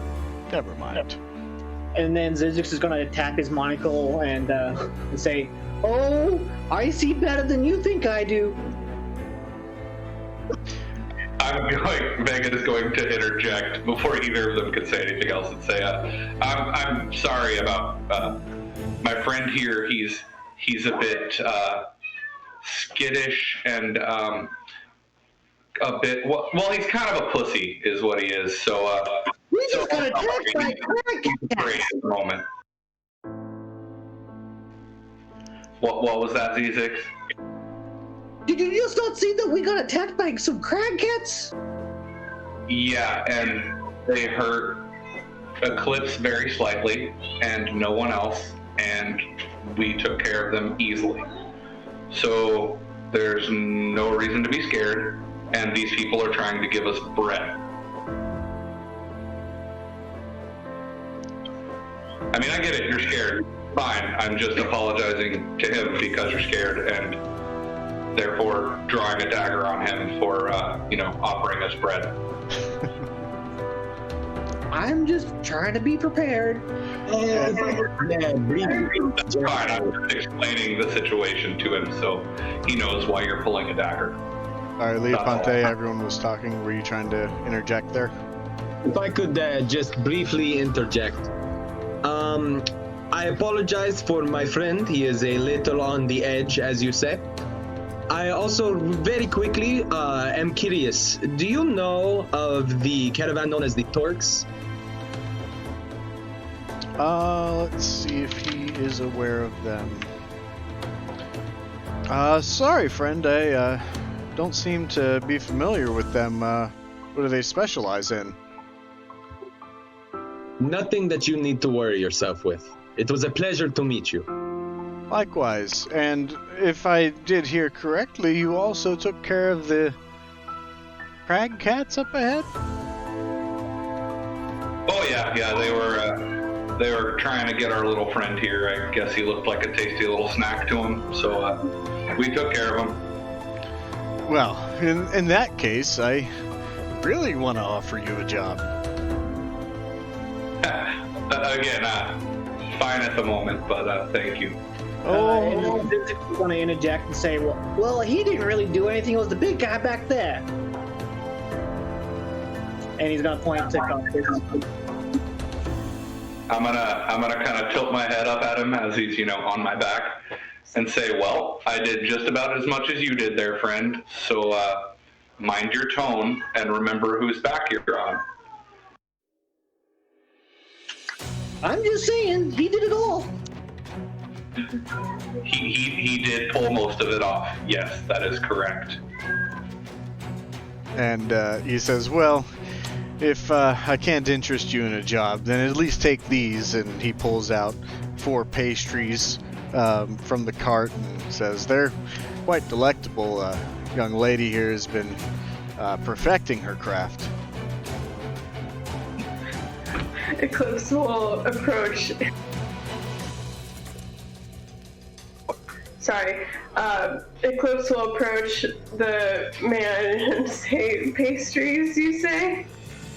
Yes, pastries indeed. They are cranberry, in fact. Well, they smell delightful. Can we meet the lady in question who you said has been preparing them? Yes, Margaret. And a young woman, probably about 30 years of age or so, she walks up and she pulls down her heavy winter clothing and she says, hello!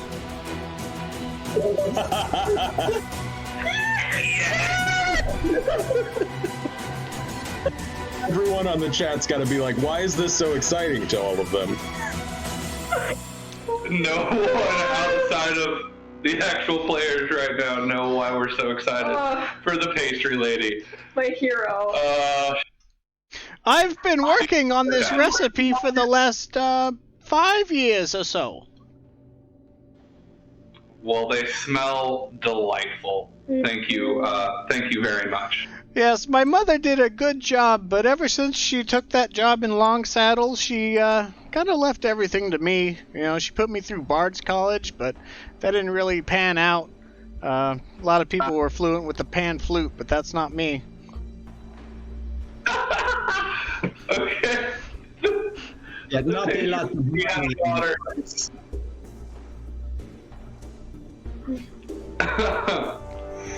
Well, either way, thank you very much. These smell delightful. I'm sure we will enjoy them very much. Yes, and please keep me in mind. I I have a shop in Bryn Shander. We are, of course, just leaving and making our delivery to East Haven. But stop by and come have some pastries. I would love to come by and have pastries. I'm sure they're delicious. You'll soon find out. I have an overwhelming urge to offer you my silver platter for 1 copper coin. I don't know why. Would you like the silver platter for 1 coin? Ma'am, please, keep your silver platter. Sell it when you arrive at your destination. We must be on our way. Ah, yes, thank you for keeping me in my senses.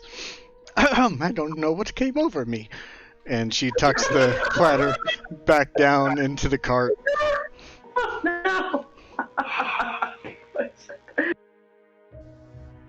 Shall we be on, my friends? Yeah, I suppose so. But you know what? I want to dig into this pastry while we go, because it smells fucking good. As do I. All right. So who is splitting a pastry? Because I did not give a pastry to everybody. Vega and can split one easy. I'm fine without a pastry, so it can either go to Zizix or it can go to Carcass. Oh, it'll go to coffee. We're just one short of having one for everyone, is that right? Yes. Alright, well, if he doesn't want one, then the rest of us can all have one. All right. If everyone would like to make a Constitution saving throw upon ingesting these pastries. Vega doesn't eat, and he's giving his to Caucus. Now, Leon Ponte did not eat his either. Yes, Carcus will happily take whatever he is given. Okay, so you roll at disadvantage, we'll say.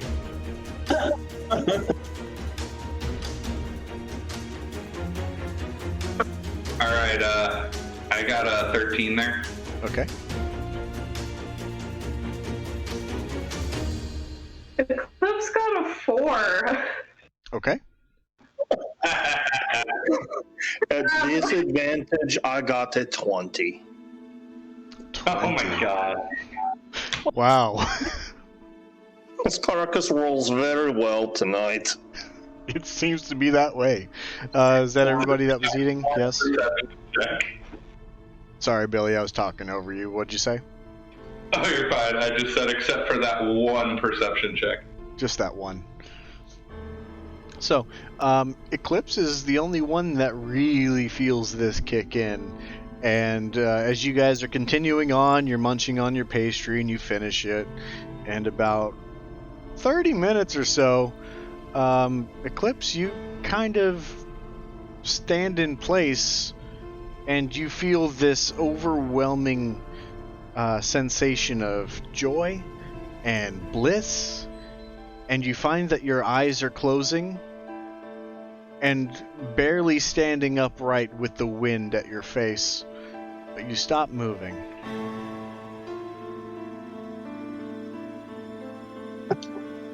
Being in the rear, would I see her stop walking in that direction? Yes. I will approach her and shake her by the shoulder and say, Eclipse, are you okay? And immediately upon contact and a little jostle, you snap back into reality.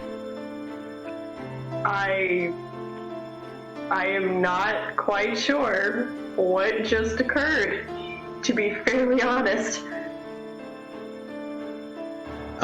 With Leon Ponte's storied history with the, how do we say, spicy beverages and the less than legal substances, is this resembling side effects of anything I may know or may have taken in my past? Go ahead and make a intelligence check. Can do. That's a 16? Oh yeah. So, you know, if there's a catatonic state kind of like that, it's very much like a narcotic that would usually be used to treat for pain, but often indulged in for more recreational pleasures. My friends, very quickly, raise your hands if you ate one of the pastries. I shoot my hand up very fast. I raise my trunk. Okay. I will yell to you, I had 2 of them. Good Christ. So, my friends, it appears that you have been drugged. Oh, Yeah. what kind of drug? It's hard to say, but it is definitely something that is a hell of a good night, but should be careful with, for sure. So Zizus is gonna pipe up and say, "Yeah, nobody listen to Zivix." Excuse me, not eat the pastry. They didn't poison us, buddy. They gave us a free party. So, kind of just wish I'd had another one so maybe I could feel it, you know? Okay, so, everyone, raise your hand if you are fine with the fact that you have been drugged. I will again raise my... I'll raise my hand and say, I don't feel like I have been drugged. I am just getting full. I'll interject and say, yeah, same here, actually. I don't feel anything. Yes, I have had 2 pastries and a bunch of coins today. Okay, so Carcass is eating his regular diet. That's good to know. Eclipse, how are you?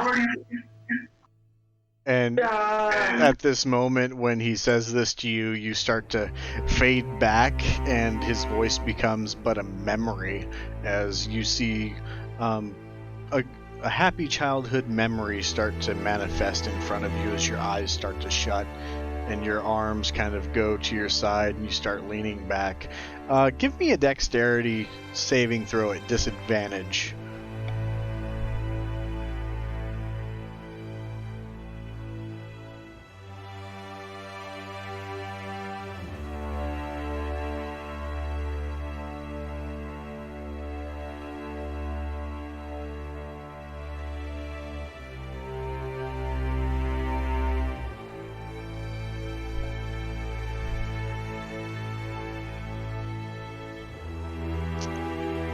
Yeah, 16.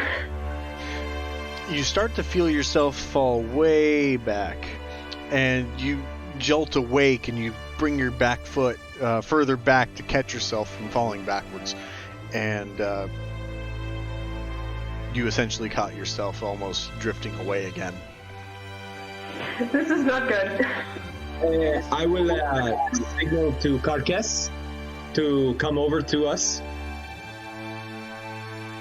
Okay, I will come to you.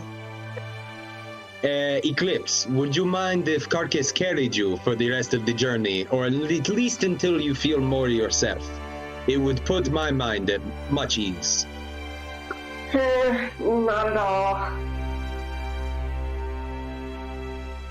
Carcass, can you carry Eclipse? Oh yes, I think I could probably carry almost all of you. Well, that's good. I will bend down and scoop her up with one arm. So would you like to face backwards or forwards? Let's face forwards. That sounds nice. Okay, then I will try and spin her so that she lands stomach first onto my shoulder. But I don't really know which direction I am spinning her. I don't know if she is facing forward or not. Okay, I'll go ahead and make that roll. She is facing backwards. Okay, there you go. This is fine. Thank you.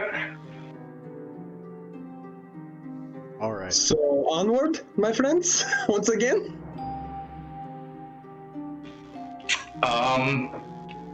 Yeah, I guess so.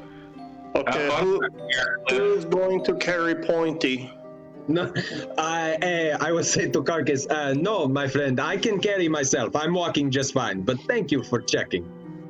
Oh, okay. Everyone else is being carried. No, my friend, Eclipse is the only one that needs to be carried at this moment, other than Zizix, who's already being carried by Vega. Okay. I could probably carry both of you if you want. Thank you again, my dear friend, but we will let you know if we need you to carry anyone else, okay?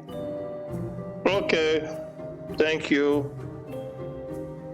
And Leon Ponte will move back to the rear as we continue. All right, as you continue on through the wilderness, traversing the wilderness that is Icewind Dale.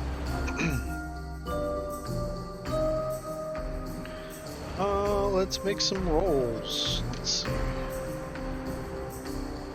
Okay. All right. Vega and Zizix, go ahead and make a perception check.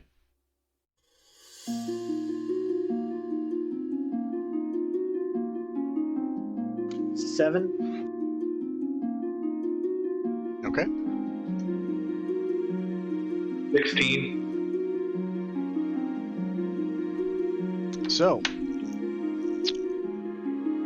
what you see is, Vega, you're able to spot a hand that is sticking out of a snow pile off to the side of the road. It's probably about 10 feet or so off of the trail.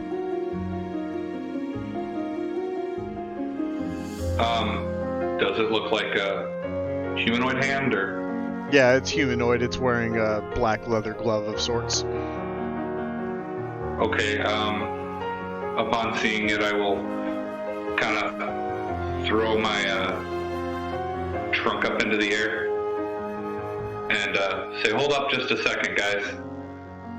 And I'll walk over to it and reach down and try and pull him out. Okay, go ahead and make a strength check, as he's pretty well buried into the snow.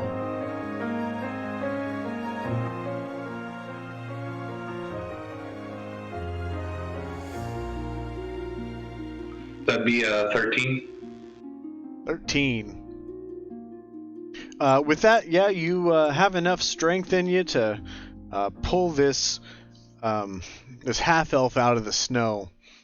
And go ahead and give me a perception check if you would like to look him over, or investigation if that's what you plan to do. He's completely lifeless.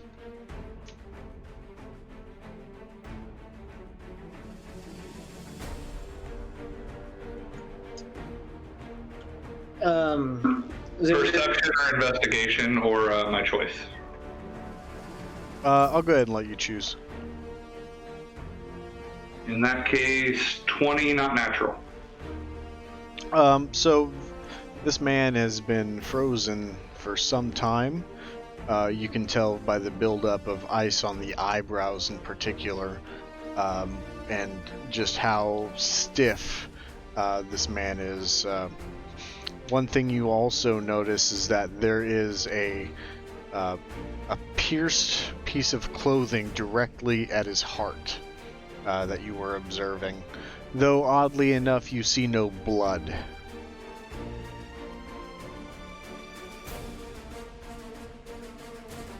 Can I tell what it was pierced by? Go ahead and make a medicine check. Alrighty.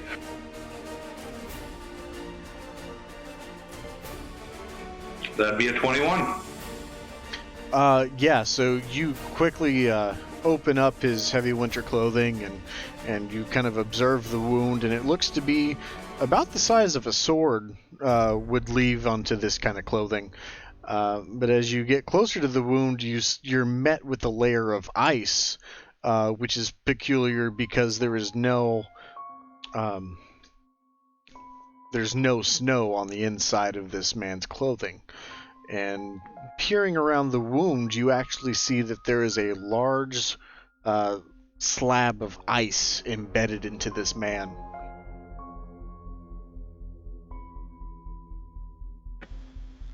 So he was either stabbed by a big fucking icicle or stabbed by a sword that freezes the wound when it penetrates?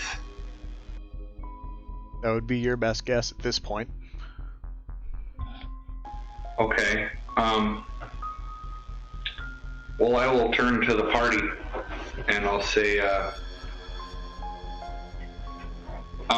this man looks like he was stabbed by, I don't know, either a weapon that freezes its wound, or, I don't know, a big fucking icicle. Leon Ponte will approach the body as well. Okay. I would like to investigate it to see if any personal belongings or identification is anywhere on the body, even if it is frozen. Okay, go ahead and make an investigation check.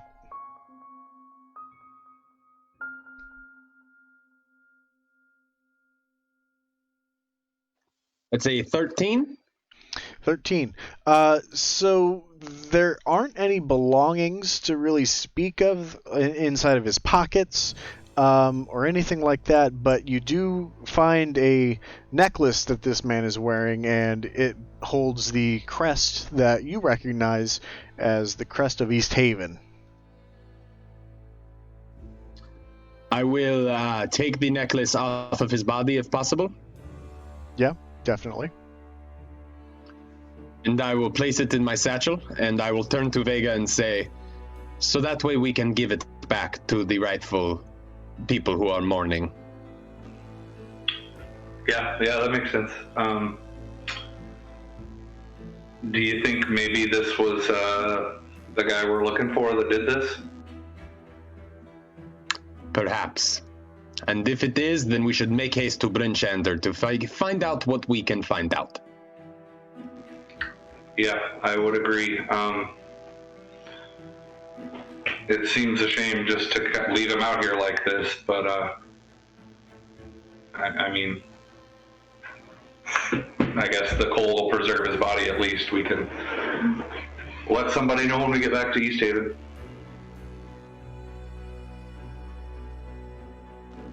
Let's get to Brynchander, yeah. Okay. And as you guys depart the site of what looks to be some sort of murder, obviously, you guys start to see on the horizon a large city surrounded by walls as high as 30 to 40 feet high, large spires on each interval or segment of wall, and you see the walled city of Brynchander.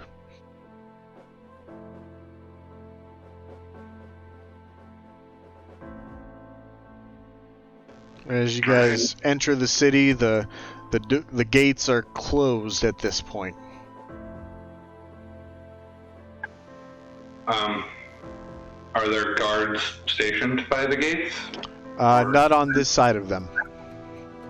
I guess I'll knock on the fucking gate. Okay. Go ahead. Knock, knock, knock. Yeah, sorry, I was going to tell you strength check just because they're big doors. Gotcha, I will roll that. My bad, I was setting up the scene. No, it's fine. I think it's better that it happened that way. Let me roll that.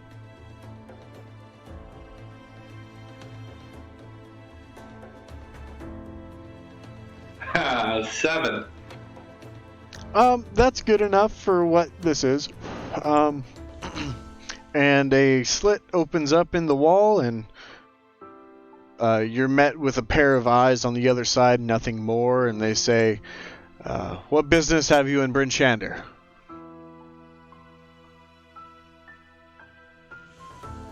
At the moment, we're really just looking for the inn, maybe a place to grab a drink. All right. Are you staying long? Not sure. Just the night for now, but we'll see where that takes us. All right. Well, might I point you in the direction of the North Look on the north side of town? I believe they have a vacancy available if necessary. All right, I appreciate it. And the slit closes, and the gates start to open up inwards, and revealing to you the large city of Bryn Shander inside. You are on the southeast side of town, which is the gates that meet the east way, what you have just traversed. And around you is a lot of residential area. Everything seems to have some sort of dwarven kind of architecture embedded into it. As you start to come down the main road, you see up ahead that there's the town square. And that would be to the northeast of you. Once you reach that square, you see what used to be some sort of trade emporium of some sort that seems to have been made into a storage facility for a lot of productive items like weaving, clothing, Yeti cloaks are here. And it doesn't look like that there's very many merchants here inside of this emporium anymore. And then, of course, you look to your left and you see this big, tall town hall. And in the distance of this town, to the northwest, you see there is a large structure of sorts that looks to be some sort of monastery. The road lies ahead to the northwest, to the north side of the town, to get to the North Look.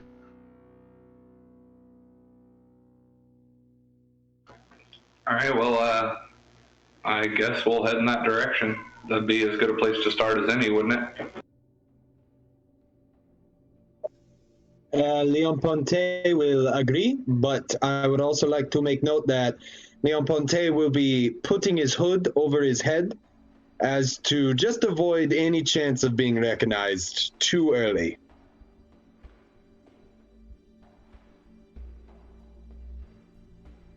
All right. So traveling north, there's a little bit of activity in the city at night. Not very many people, but some hanging out outside of their residential areas, drinking what seems to be their own stock and supply of alcohol, taking part in some pipe smoking, and just conversing and having a nice quiet time in this busy city during the day. As you approach the North Look, it's you see a bunch of horses that are surrounding the outside of the tavern. It looks like there's a lot of adventurers that frequent this inn, but it looks very busy inside. And as you open the door, you see a human manning the bar. The bar seems to be full of life. You see people that look like they could be knights with how heavily armored they are. You also see an older gentleman that has no hair. He's completely bald, but his goatee is kind of grayed, and he's sitting next to a woman who is, I wouldn't say elderly, but late middle age, and streaks of gray in her hair as they flow from side to side as they drink their water. It doesn't seem like the man is saying much, but the woman seems to be talking his ear off.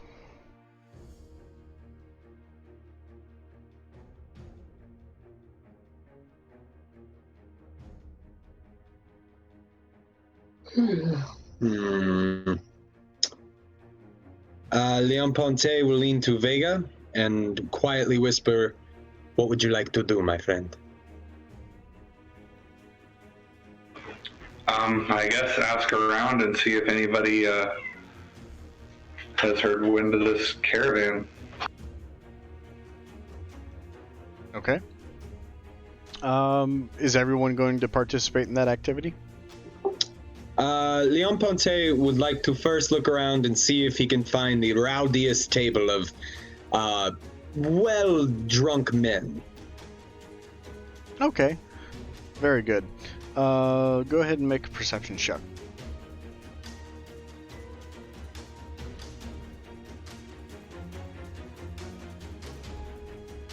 That will be a 17. 17. You definitely find a table that seems to be a little bit more rowdy than usual, or at least compared to the rest of them. 6 men sit at a table that's pretty full, and they seem to be trading stories about their encounters throughout their lifetime of anything from monsters, goblins, or any humanoids that dared to stand in their way. Leon Ponte will look back at his friends and say, I will begin over there. And I will make my way towards the table. Alright.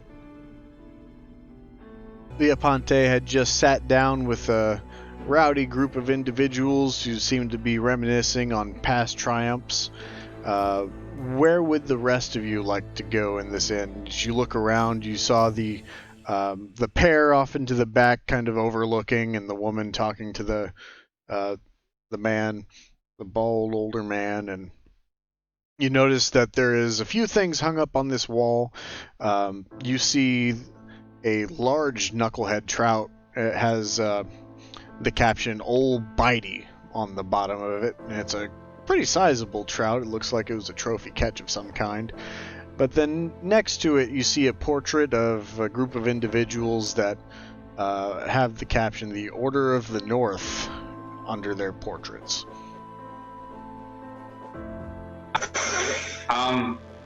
I would like to look at that picture before I approach a group.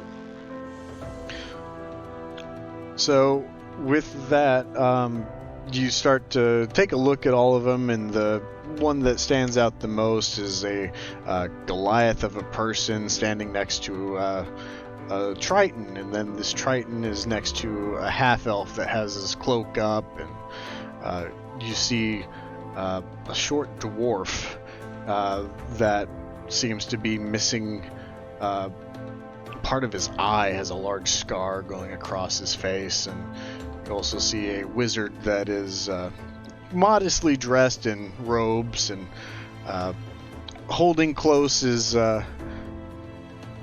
another elf ranger who's wielding a bow that looks very immaculate. You also see another couple of characters. You see a bugbear that's standing towards the back. There's also a panther kind of walking across the background.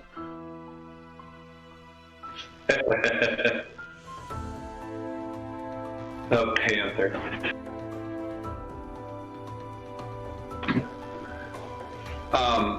Is this just like they're all just posed in this portrait, or are they doing something? They're just posed, yeah. Right on. Well, I will just kind of nod at it and find a group to talk to, I guess. I guess the old man and the woman? Yeah, sure. As you approach them, is anyone else going with you? Yeah, Eclipse. Well, if Eclipse is still on Carcass's back at this point. No, you would be okay by this point. Well, so then Eclipse would like to go with it. All right, Zizix or Carcass? I would just like to find a place that is empty and sit down. It's been a long walk, and I did have to carry someone. Yeah, Absolutely. Zizix will follow him. And sit down at the table? Yeah. Okay, easy enough. You guys will find a table off to the side. Sorry, what'd you say? Zizix needs protection, so that, he's got to have the muscle, Absolutely. Alright, so as Vega and Eclipse start to approach the people sitting down towards the back of the room, the woman stops talking and looks to you guys approaching, and the man sits sternly and he's wearing a badge of sorts. And the woman speaks out, yeah, can I help you? Yeah, hey, we're just passing through town, and we were wondering if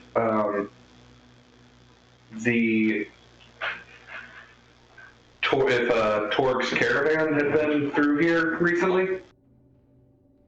And the man kind of sits up straight, and he looks to you and he says, no, not recently, but they should be en route in the next 10 days or so. Who can I ask that you are? Oh, my name is Vega. Vega Khan. Sorry. Well, it's very nice to meet you. My name is Sheriff Markham Southwell. That's what you were driving at. Pleasure to meet you, sir. I appreciate it. Thank you for the information. What business do you have with Torga? Oh, we were just told that someone who travels with him might have some information that could benefit us. Yeah. I felt like Torga was the shady sort. And the woman next to him kind of speaks up.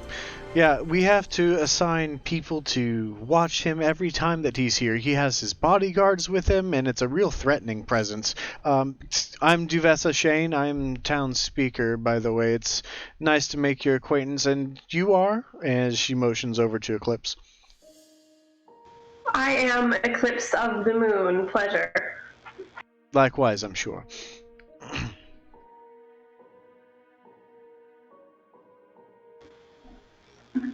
Well, thank you for the information.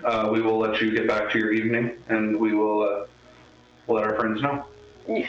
Your friends, are you here with the company?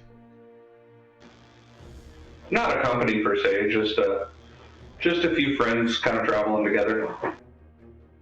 Well, you both look very well prepared for life in Shander and the rest of the 10 towns, so if you ever find yourselves available, you know where to meet us. At the town hall, or here at night. Oh, have some jobs that need done, do you? A caravan of ours was ambushed not too long ago. We're actively seeking for mercenaries, which is why we're kind of scouting out the people here to enlist in this endeavor to go track it down. We recovered the body, but there was a lot of bloodshed amongst the site where we found it. The sled seemed to have been commandeered by a second sled, but we found bear prints. Very interesting. So you're hoping to find those responsible who may have a bear amongst them? From the best that we can tell, there was either a bear that got there first and decimated the caravan, and then some stragglers later came by and took the caravan, or took the sled, but we're not entirely sure. I see. So you're needing people to help you figure out what happened and try and track down the caravan? Yes, exactly. Do you offering payment for this job, or what's the deal here? Oh yeah, of course we are. We are offering up part of the sled as supplies, and I believe there were some gems stowed aboard as well. And in the way of hard gold cash. I believe we can do with 50 gold, maybe.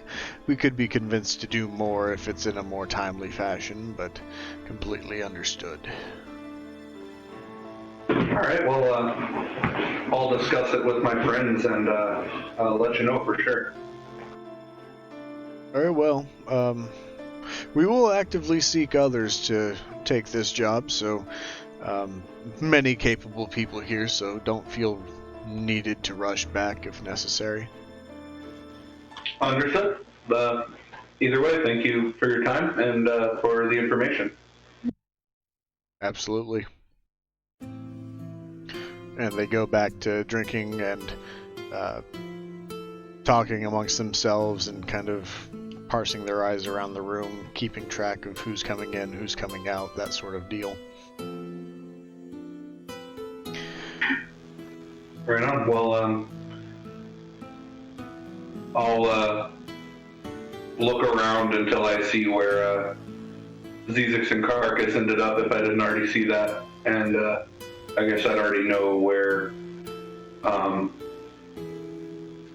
Pointy was.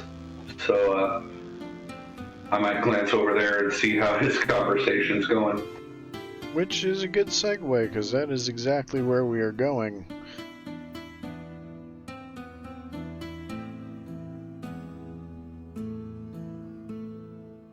So, Ponte, you sit down at this table, and these men are obviously very battle-hardened. Some of them from here, and some of them from out of town. They speak of the old days when they would travel the south and head to Neverwinter, and also take up jobs for the crown down there, and everyone is, bragging and boasting about them, but there's one person, one individual who is not, and you recognize that even though this person is bald and has a massive scar on their face and is wearing very large armor, that this woman's eyes start glaring in your direction. With a confident yet small smile, I will turn my attention to her and say, "My dear friend, have I captured your attention this evening?" And she maintains her stare towards you, and she puts both arms onto the table, elbows leaning onto the table, and rests her chin on top of her hands that are held together, clasped together. Make a perception check.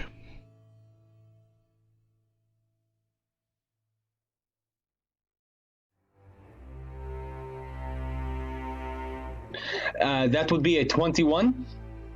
You quickly see that she's wearing a piece of jewelry that flows out of her sleeve, and you recognize this as a crest from Neverwinter, and only given to those who are employed by that regiment. Leon Ponte will bid the table a respectful adieu and farewell, and will rise from the table and quickly begin to look for Carcass. And as you get up from the table, you meet eyes with Vega and Eclipse coming back from the other side of the room.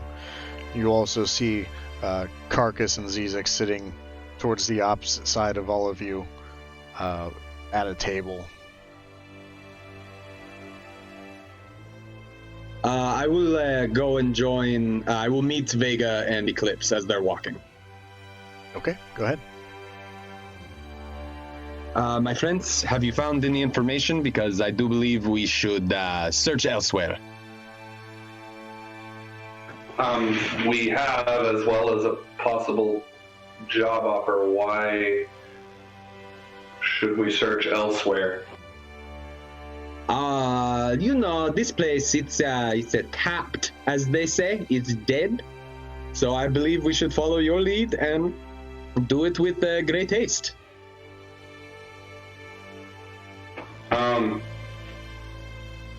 Do I need to roll insight on that, or can I just tell that he's not being forthcoming?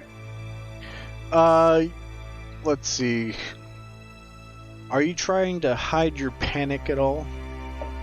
Yes, I am. Okay, so I would have a deception versus a insight check here.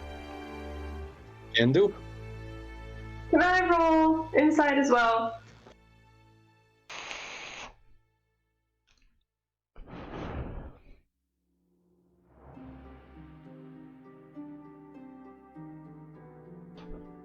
All right, what do you guys got? I had a 16 on deception. I had an 18 on insight. And Clara? I have a 22 on insight. So you both seem to be catching on that Leah Ponte is, his mood has shifted a bit and is obviously a little bit flustered at the moment. I'm gonna. You cut out, Billy. Sorry. I'm gonna look towards the table that he came from, and then look back at him and say, what happened at that table over there, friend? I will glance around the room nervously before I lean into Vega and say, trust me, it doesn't matter, but we need to leave, or at least I do from this space, at least for tonight.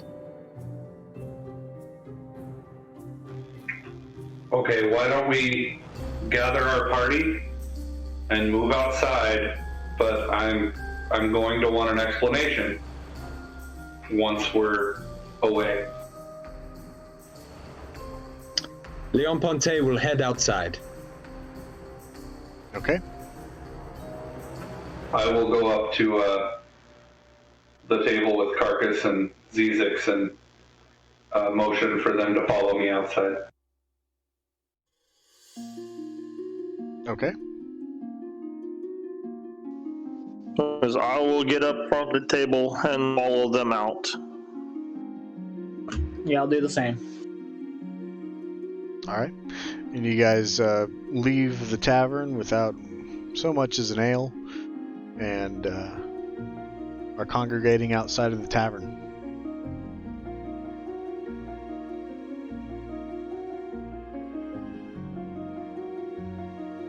What would you guys like to do? I'm going to suggest that we walk a few blocks away while we talk, just so we're not standing right outside the tavern looking odd. But as we walk, I'm going to ask Leon Ponte to explain himself, because that's the inn we were planning on staying at, and there's a possible job for us in there, and I got information, and I'd like to know why we had to leave in such haste. Listen, my friends. As most of you know, I've made my living in a less than honorable way. That is someone that has been at the mercy of my less than honorable actions, and I do not intend to reconnect with them on this evening. It would not be pretty for me or for anyone if you were to be involved. Okay, understood. What's a good way to put this? How badly did you fuck this person over? On a scale from 1 to 10, 79. Dude. Wonderful. So, if we stay anywhere in this town, they're likely to try to find you.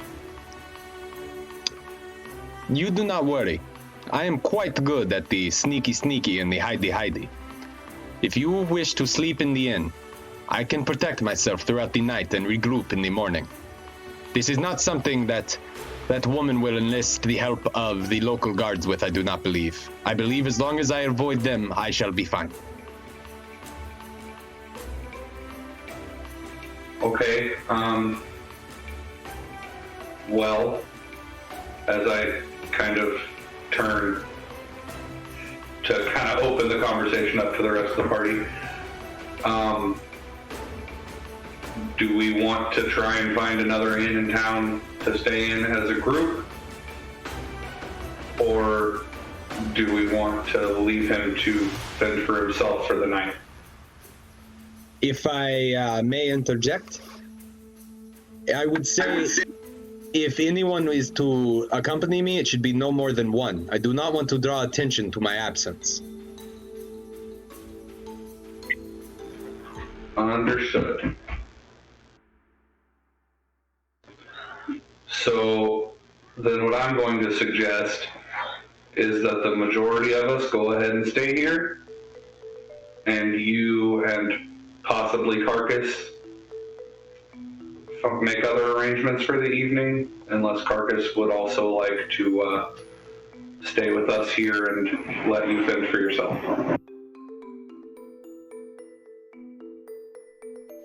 No, if Pointy needs to have someone with him, I will stay with him to watch over him. Thank you kindly, my friend.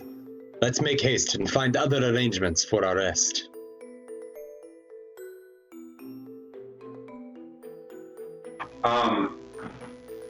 I guess before we part ways for the evening, I could go ahead and tell you about the other possible job that,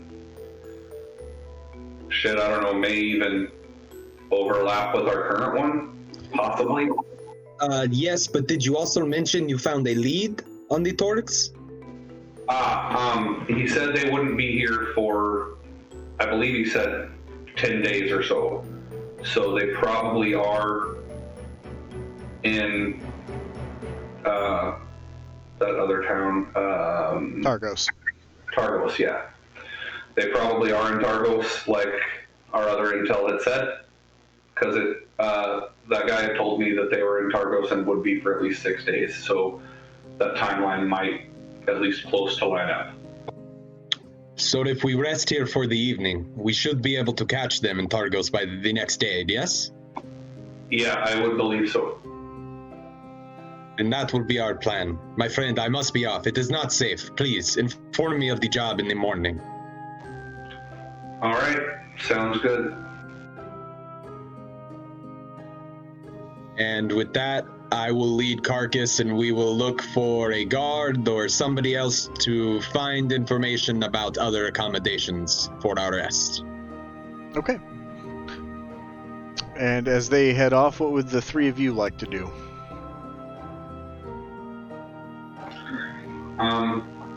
I guess I'll look to them and suggest that we just go back in and get ourselves a room. Eclipse will agree with that. Is it like nighttime, like pretty late? Yeah. Okay, yeah, then I would do the same. Might I also suggest a stiff drink or two, because I could sure use it.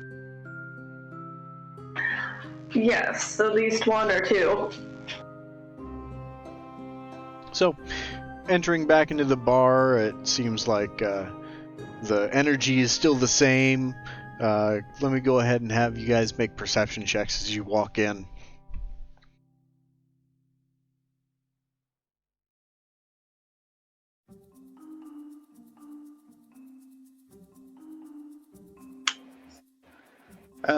That's a 9 from Zizix, but my passive perception is 12, so...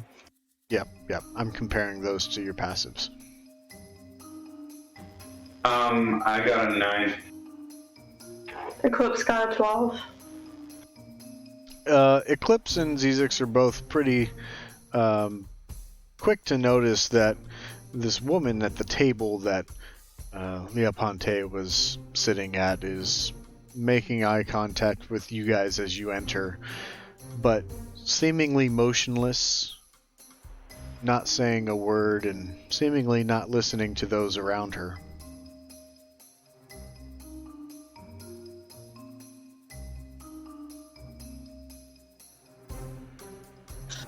I'd probably go just find an empty table. Yeah, I'm gonna ignore her. Okay. Easy enough to find the table that you had just left, and you'll sit down, and the barmaid comes by and asks, "What can I get for you?"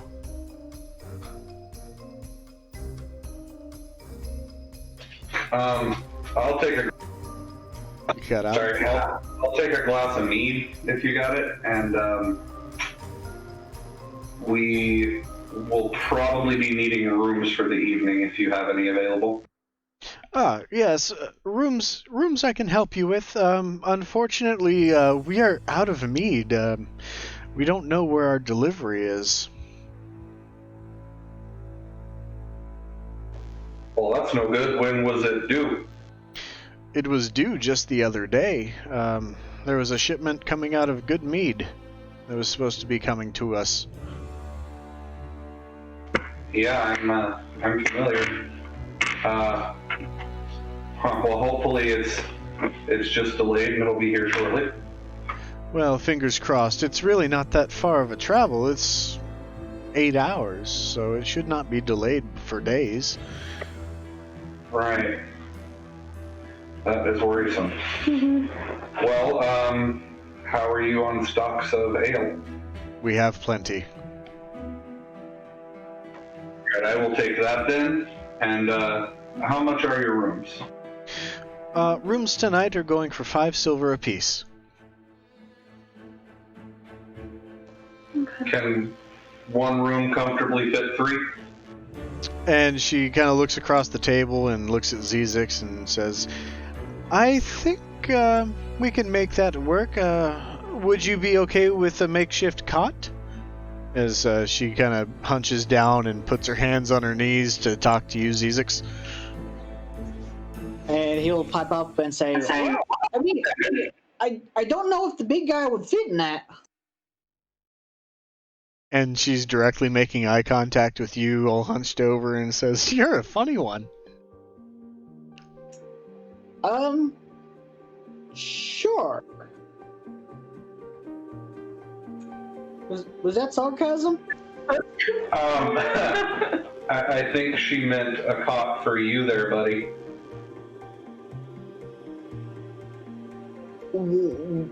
Why me?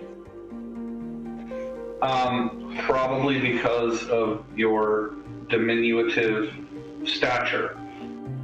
What, just because I'm short, I don't get a regular sized bed like everybody else? Yes. Well, I think when the accommodations are limiting, the small person should get the small bed. I think that kind of makes sense. Well, it's not like I'm gonna be sleeping anyways. Are you You cut out, Billy. Are you still that troubled from the encounter earlier, for real? No, I got things to do, man. And by things to do you mean like noisy things that will keep us awake the whole night? I mean, possibly. I don't know. There's really no way to tell. Alright, well, if you're going to be doing noisy things all night, I suggest you buy your own room. Well, I don't have enough gold for that. You have 8 gold now, and it's 5 silver for a room. Yes, but I need to buy materials, so...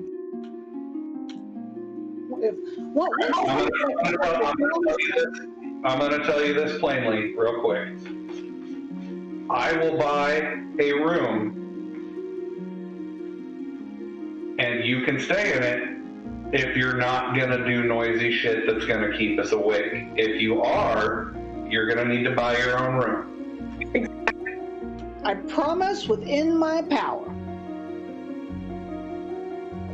Alright, you know what? I will take that for now, but if you start being noisy and keep us awake, I'm kicking you out and you're fending for yourself. I think that's fair. Cool. Glad it's settled. And I'll turn back to has the lady been standing there this whole time? She has. She's been, very intrigued into this conversation. Alright, I'll turn back to her, like, before I'm even done speaking to Zizix almost. And I'll say, alright, we will take the one room with a cot for the little one. And just know that he may have to get his own later if he proves to be a pain in the ass for us. So thank you. Right. I cannot, unfortunately, hold rooms without a down payment of sorts, so... Understood. Do you think they'll all be full in a few hours if he proves to be a pain in her ass? And as you kind of look across the room, and she kind of looks around and kind of motions, and it's like, yeah, we usually fill up every night. Alright, then I'm going to turn back to Zizix and say, well, buddy, you better hope you don't get on our nerves, because there probably won't be a room for you. Well, I mean, I'm a man of my word. I'll do my best. Alright, fair enough. So it's 5 silver for the room. How much is it for the ale? 2 silver apiece. You both want an ale? Yes, please. Z6. I'm going to ask her. I don't suppose you have chocolate milk.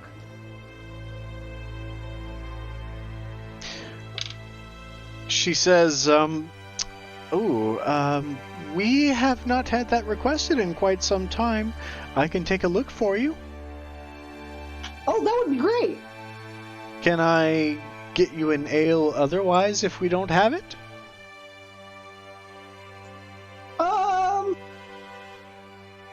It's probably not a good idea. Okay, well, would you like a water then if we don't have it? Yeah, that'll be fine. And that'll be 1 copper piece. Okay, you know what? I'll get all of it this round. If anyone else wants a drink, they can get it themselves. So, let me do some math here. You said 6 silver for the room, 2 copper apiece for or 2 silver apiece for the ale, and a copper for the water. A gold and 1 So copper. that's gold and a copper. Gotcha. Oh, thank you. Alright, I'll be right back. And she scurries off and goes back to the back to look for some chocolate milk. Give me perception checks, Vega. Just give it to all 3 of you. Let's do that.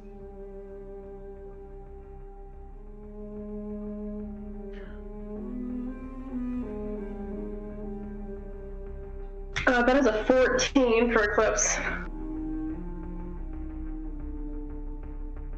Okay. 22 for Zizix.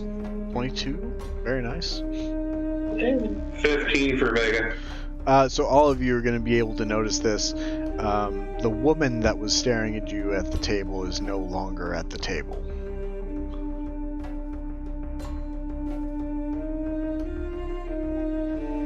Upon noticing that, I'll scan the room and see if I see her elsewhere. And we'll use that same perception check and you don't spot her.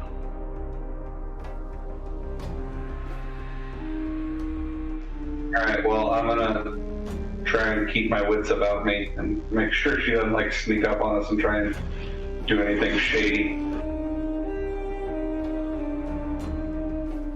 Okay. Zizix, same thing for you. Once you notice that she's gone, you don't notice her either with the highest roll. I feel like that was best to clarify. Okay. So shortly after some time, she comes back with 2 ales, and she has a mug that Zizix cannot see the contents of. I'll look down at the mug and then look back up at the lady and look down at the mug again. No, and it's still in her. It's still in her hands. She set the ales down first, and she's holding this mug, and she's looking at you. I'll look up at with some puppy dog eyes. And she's gonna put down in front of you a small glass of chocolate milk. Holy fuck! No fucking way. Holy fuck! You're an angel. It was the last bit of chocolate we have, so this is going to be about 2 gold.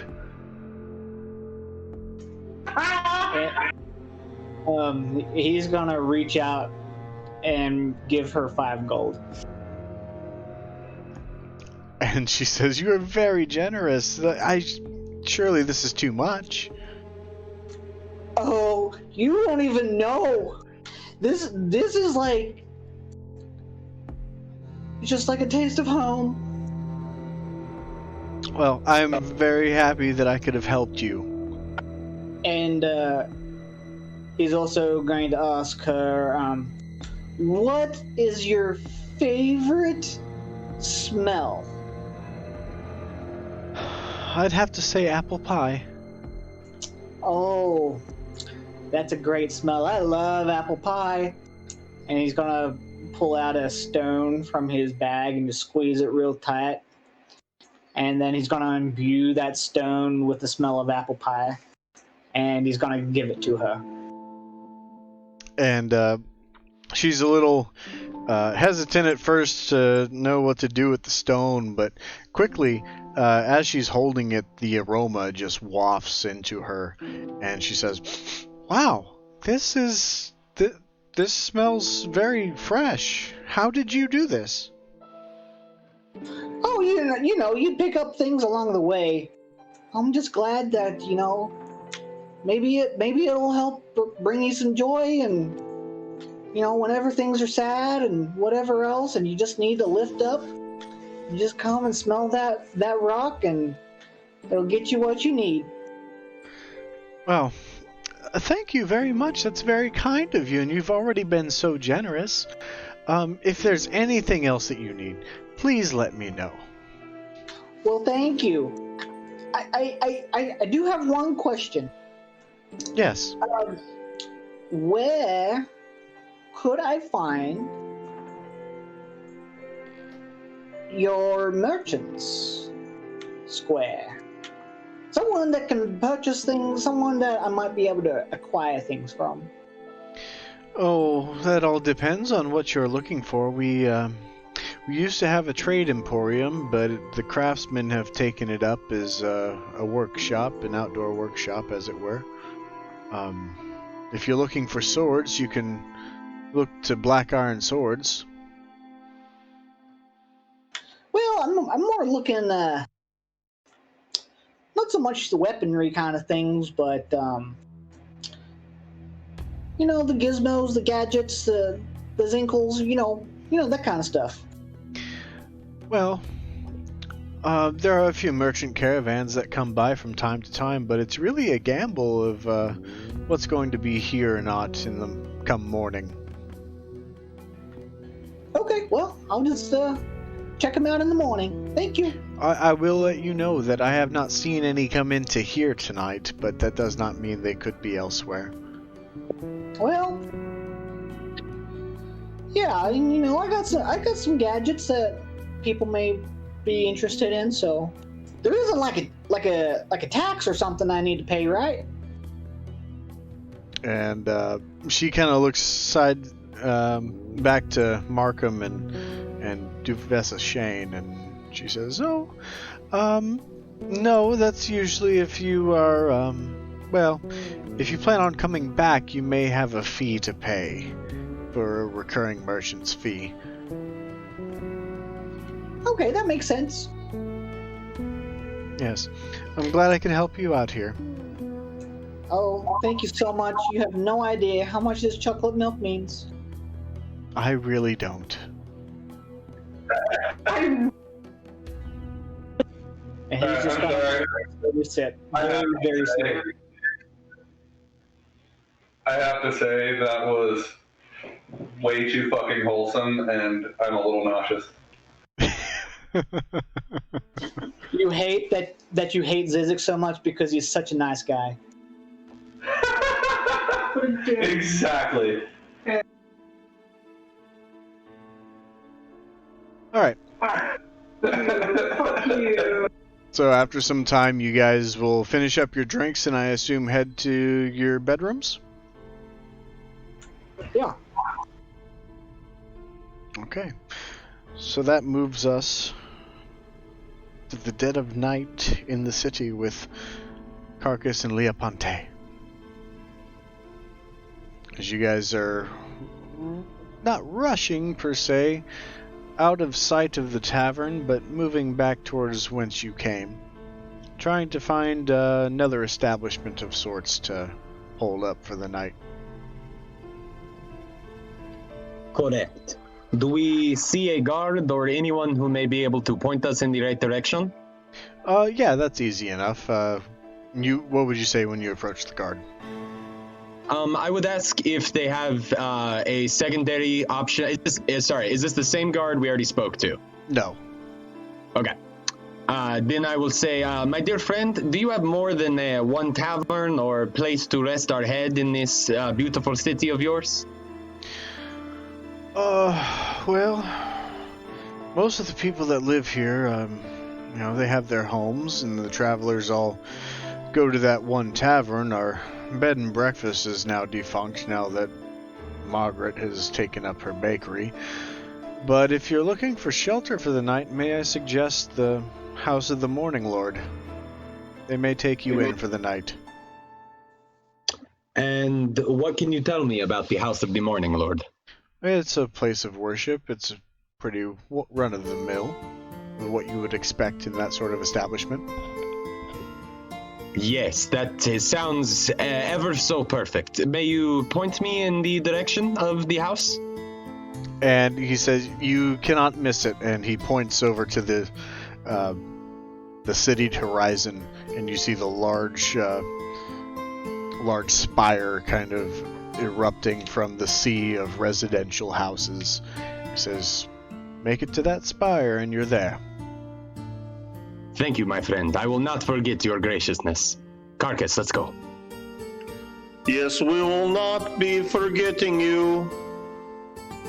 Nor I you. As we walk, I would like to make note that I will be keeping an ever so watchful eye in as many directions as possible to see if we are being followed by you-know-who. Okay. Go ahead and make your perception roll. If you would like to do the same, Carcass, you're more than welcome to.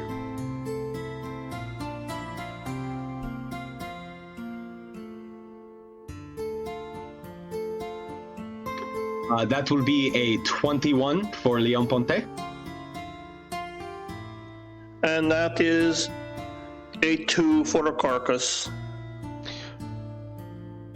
So, looking back over your shoulder and off to the side, you don't get the sense that you're being followed, but the creeping feeling of the gaze of that woman is kind of embedded into you, and you just can't shake it for whatever reason. We will continue to the House of the Morning Lord. Okay. So, as you arrive, it's a very well-constructed building, dwarven establishment, and inside you find a number of monks, and they seem to be in meditation at the moment, with a large symbol of the sun taking center stage of the room. And as you enter, a woman in a white robe with a emblem of a silver sun on her chest approaches you and says, "Welcome to the House of the Morning Lord. What can I help you with in this dead of night?" I will reach a hand out humbly and say, Madam, me and my companion here, we seek shelter for the evening. We cannot stay elsewhere. Can you protect us throughout this cold night? Yes, I can definitely take care of that for you. I only ask for a small donation in return in the name of the Morning Lord. I will pull out 2 gold and put it in her palm. Yes, this is fantastic. Thank you. Now, are you requiring any sustenance for the evening, or have you already eaten? We are very hungry and very tired. I have a wheel of cheese. He has a wheel of cheese, but I am very hungry and very tired. Understood. Now, let me see if I can get something for your stomachs, huh? If you don't mind, waiting here, if you wish to pay tribute to the Morning Lord, you are more than welcome here. We will stay right here, my friend. Thank you for your generosity and your kindness. It will not be forgotten.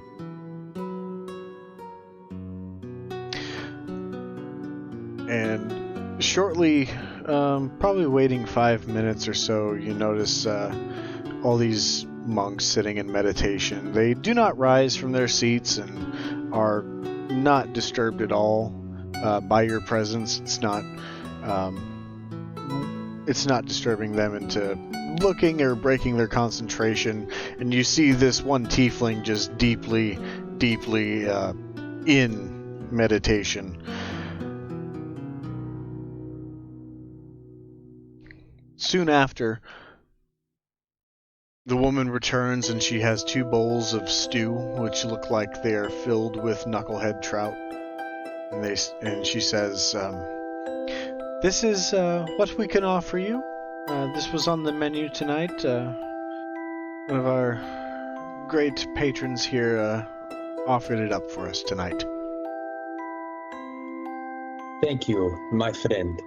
This is ever so appreciated by me and my stomach. It looks simply delicious.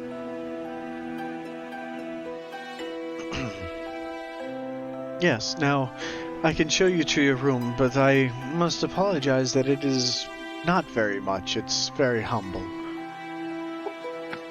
My dear friend, anything you have to offer us is more than acceptable.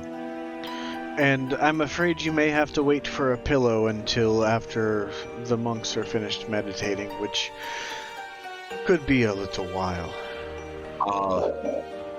I could just go get one. No, my friend Carcass, it is okay. Let's respect their ways. We will do without a pillow for this evening. Thank you very much. We would love to see our room. The tiefling sitting in meditation is now broken from it and looks up at the Carcass and stands up and he says, "Hello, would you like this pillow?" Yes, I would like that pillow very much. "This is acceptable. Here you go." Thank you. Oh my god. Leon Ponte then will at that point say, "Well, I mean, if we're doing pillows, could I get a pillow too?"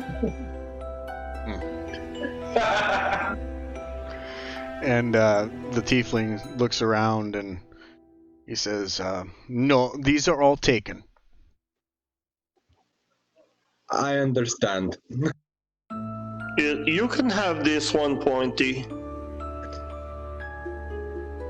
Oh, Carcass, you are ever so sweet, but let's make haste to the room. I wish to rest our heads. Okay, I would like to rest heads too. And the tiefling quickly bows and makes his leave of the temple as he's now finished. And you are escorted to your small room. It is literally nothing more than a few blankets that have been laid out onto the floor and a few pieces of furniture to set your things on.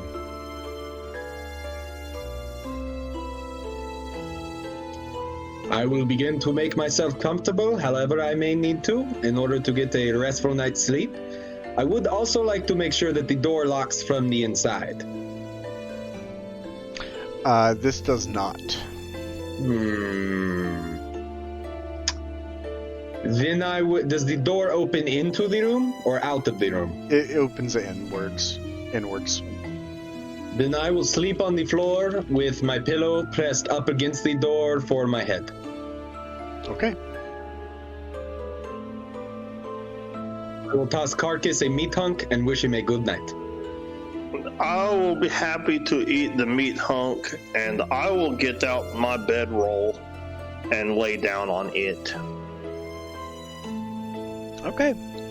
So, you guys turn in for the night and try to get as much rest as you can.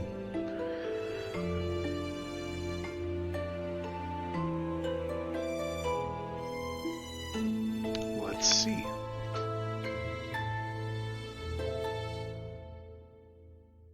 All right. So, leaving on that cliffhanger, let's go ahead and hop back to the party, who is at the tavern as morning rises and you guys find yourselves in another very cold and chilly morning. Zizix, were you kicked out of the room at night? Well, actually, prior to that, I mean, it's kind of hard to say. Before Zizix would have gone to sleep, he would have been working some magical stuff, kind of in the rain dance kind of mode that he does, and I don't know if it would have been too loud for Vega and Eclipse. If you were trying to be stealthy, let's go ahead and make a stealth check.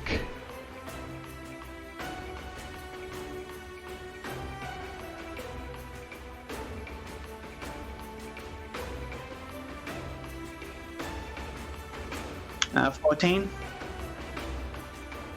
I believe that is going to be enough to stay silent. Okay. Yeah, he would have tried to do all the chanting and stuff like that, like as a whisper, trying to step quietly around the room. And with that, he procures a bag of holding. Okay. Very nice. So, morning arises. What would you guys like to do?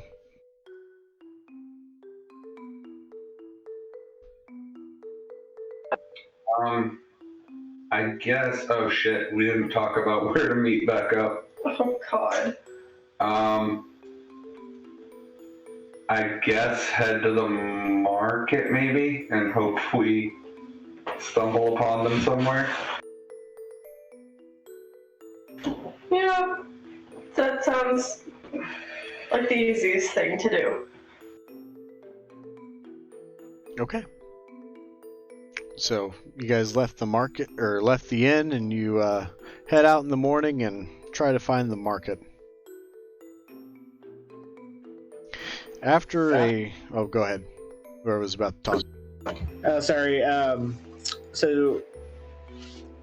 When we get to the market, Zizix is going to look for a place that he can kind of stand up on something. Okay. And set up a little shop? Yeah. Okay. Easy enough.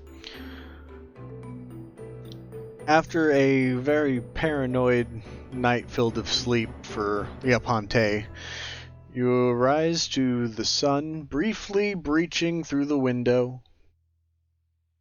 Make a perception check at disadvantage as you're just waking up.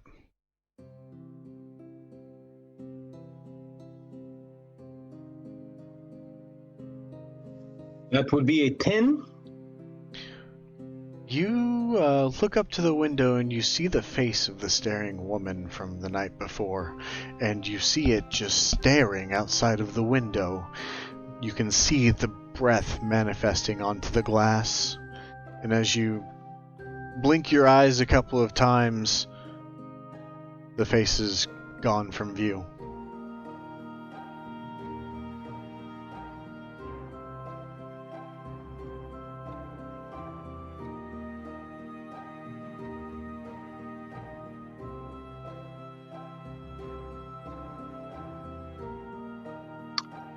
I will nervously nudge him awake.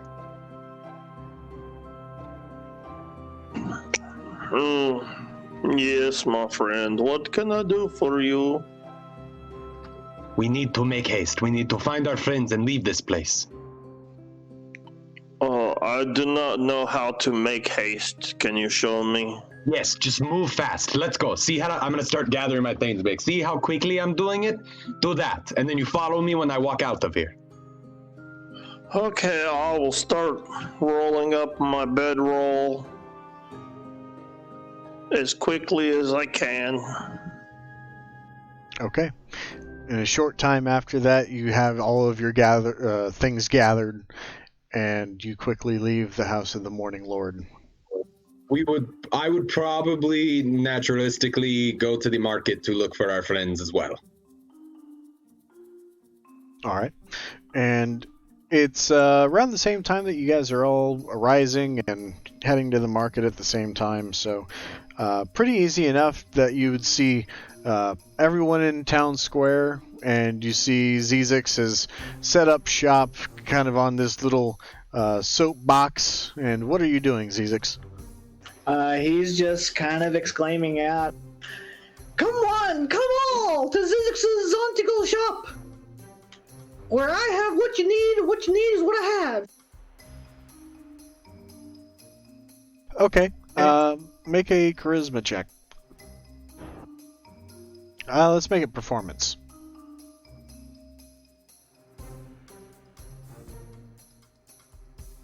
That's an 8. Nobody seems interested at all in what you have to peddle. Is there any passerby?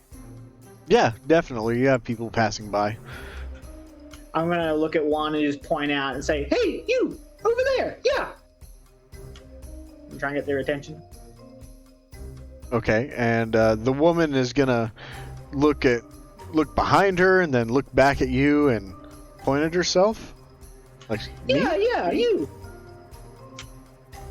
You look like a really nice person. Do I have a deal for you? I'm sorry, I don't have very much coin to spare. Well, I'm sure we can work something out. Say, what are you doing in the market? I'm just passing through. I'm headed home after a long shift. Well, I'll look at her. Does she have like a lot of like belongings with her or anything like that? She doesn't seem to be carrying very much. It looks like she has a sword. She doesn't have a backpack of any sort. But she does have a side pouch. So, what do you do? I run part of the granary on this north side of town. Why? Oh, then I definitely have the thing for you. You know, how much stuff do you carry around in a day? I don't really carry much stuff around. I just, I make sure that the goats are pulling the mill. Well, so what I have here is a very special bag. And what you can do is, instead of making all of the rounds and having to go back and forth to the stalls and to the feed and to the stalls and to the feed and to the stalls and to the feed and to the stalls and to the feed. Okay, I get it. It's just gonna keep going for about. Oh, I'm sorry, I got stuck in a cycle there. But anyways, this thing here, all you need to do is load everything in one go. This bad boy, this baby right here can carry 500 pounds of feed. 500 pounds? That seems like a trick. Oh, well, you know, it's just a wondrous thing that your friend Zizix here is able to do. So, how about it?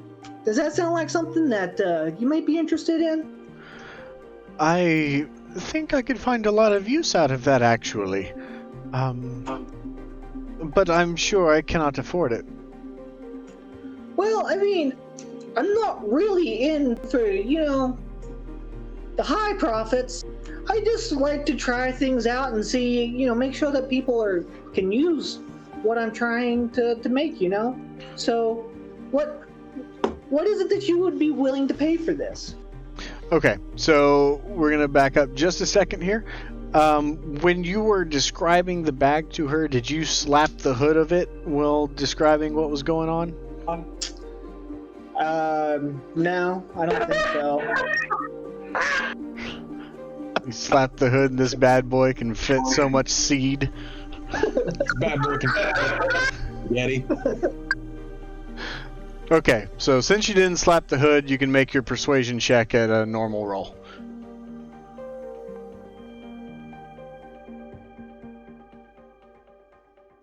That would be a 14.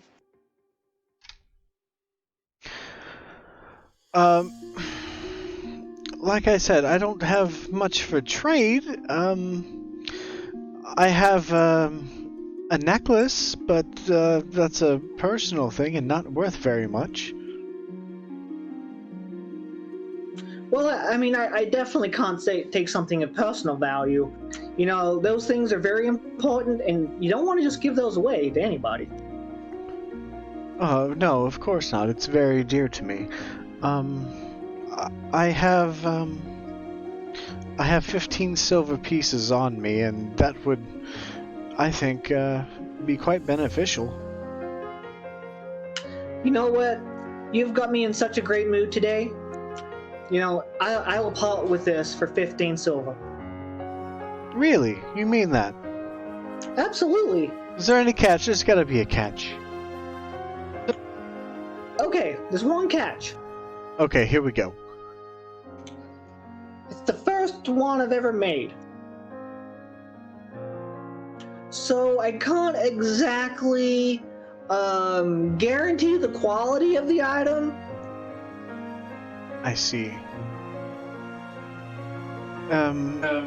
All I know, just for safety, don't slap the hood.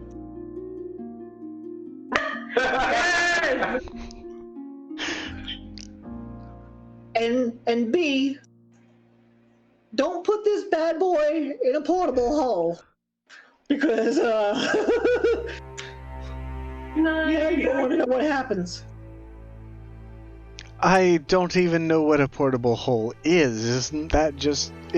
there's a hole in the ground and it's stationary. What is that?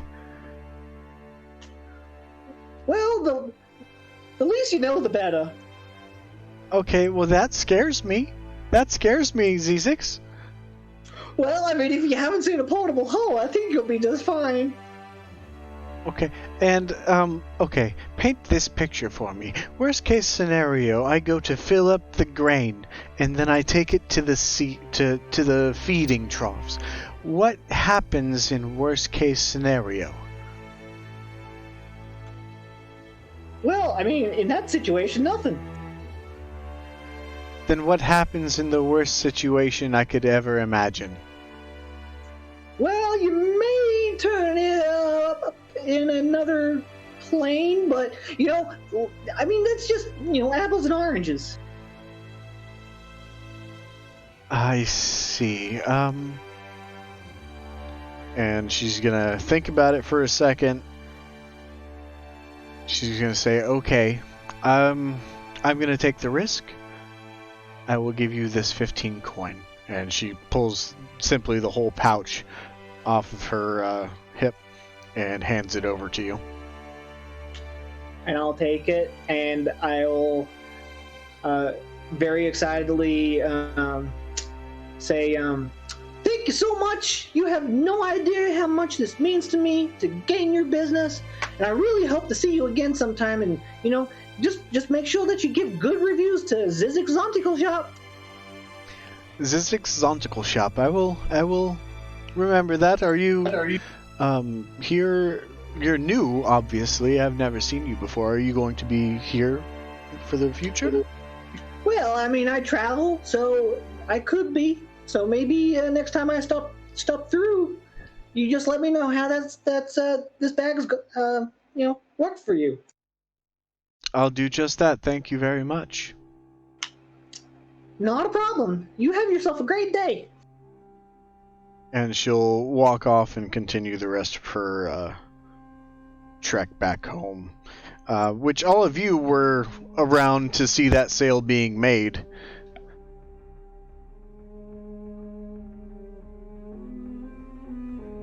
Well, at some point before it's over, so I know that Zezix is occupied and not listening to me, I'm going to turn to Eclipse and say, I can't believe she's buying that. That is the worst sales pitch I've ever heard.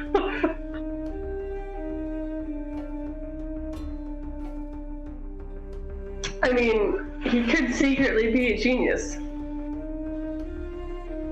I don't know what just happened, but that was a sight to behold. It is really too bad he did not slap the hood. After seeing that display, it doesn't make you wonder why he hasn't really sold much. Oh. Yeah, it kind of makes sense. So, Lea Ponte and Carcass arrive, and they kind of seem to be doing so in a rushed manner. Hello, my friends. I hope all is well. I do believe that we should make haste. We should find the one we are looking for, and we should go. We should go and find them soon. What is your hurry? I believe I explained this last night. There is someone here who wishes me harm. Well, don't worry about that. I can make another one of these bad boys, and we can just hide you away in there. Okay, I don't know what you're talking about, but it doesn't feel like...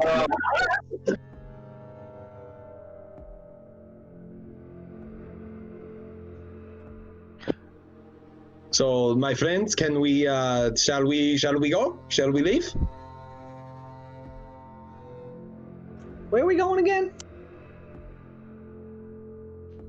To find the caravan, the guys. We have to go get the guys. Oh, yeah, in Targus, right?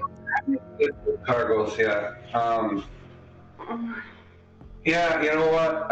I guess I'll just tell you about the job on the way. That's fine. Let's just go so you don't shit your pants. Oh, believe me, my friend, if we are on the road, I will not be shitting my pants. Whatever that means. And with that, you guys make your way to the north side of the town, and you see the walls moving through the gates. You see the vista that is familiar to Zezix, as he is on the road back home to Bremen, just past Targos. And on this road, it's pretty overcast. The clouds look dark, and there's a light drizzle of snow coming down. Nothing too much to write home about. Pretty normal for this everlasting winter. So, with that being said, I'm assuming normal marching order. I would like to request to be a bit more in the middle. Hey, that's my spot. Then I will walk with you, my friend. Okay. I'll, upon him making that request, I'll turn to Eclipse and ask her if she would you mind taking up to the rear? I suppose not. Thank you. All right.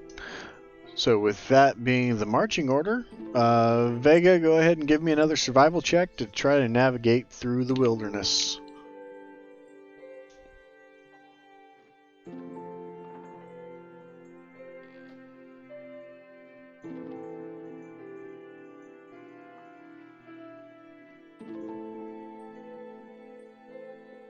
That would be an 18.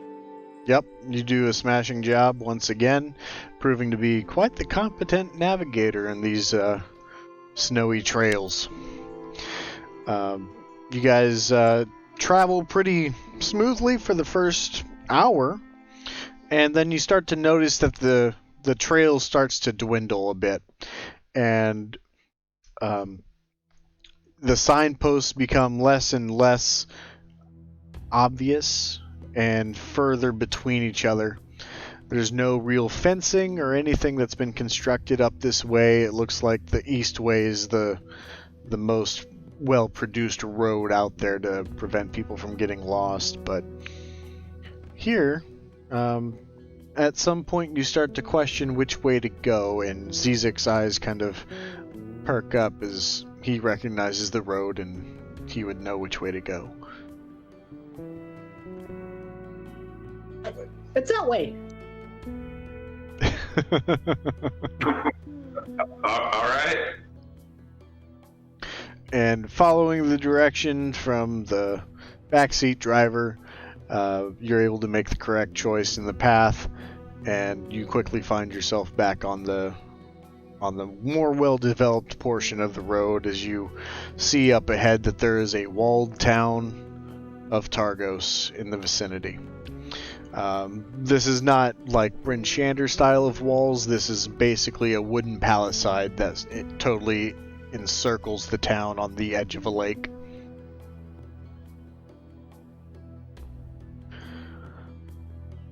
So, as you make your way into town, let's go ahead and look at what you see here. It only took 2 hours to get here, so there's still daylight to spare. You see that the residential area tapers to the right with the main path, and there are signs advertising for the Triglio, which is the tavern/inn here in town. I'm sorry, I got that wrong. Triglio is the general store here. The tavern here in town is Three Flags Sailing, and then the inn is named the Luskan Arms.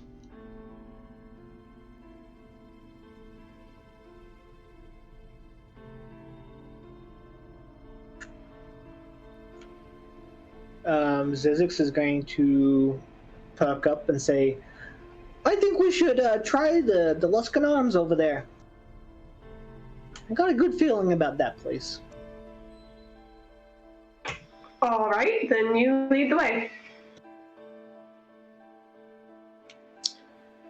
And with some pep in his step, he will lead the way. Okay. So, following the signs, you head northeast into town, and then right up against the coastline of the lake, you hang a right on the trail that leads along the coastline, and you find the Luskan Arms Inn, nestled on the corner of between two roads, one that leads back into town and then one along the coastline. The first thing you see when you come outside this establishment is that you see that it has a plaque embedded on it claiming that it is the oldest tavern in 10 towns.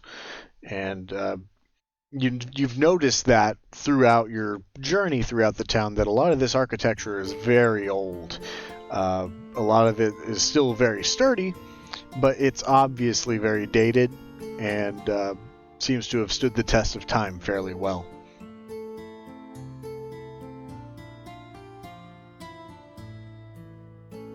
Entering... Oh, go ahead. I was simply going to say, my friends, shall we enter the oldest tavern in 10 towns? I suppose so. Just where is that at? Just follow me and you will find it. Okay, I will happily follow you.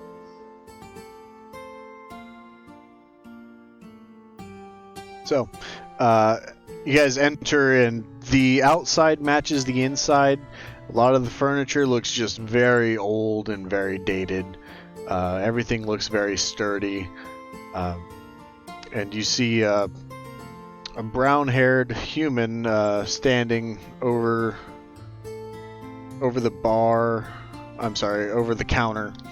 and he doesn't look to be in the best of moods, and he's busy sweeping up the entryway towards the back of the inn, and he catches the glance of the party that has just entered, and he says, "Oh, yeah, how's it going? How can I help you today?" My friend, we are inquiring as to see if we can find some information about someone that we seek. All right. I guess I can try to help. What are you looking for? Vega, would you like to take this one? Sure.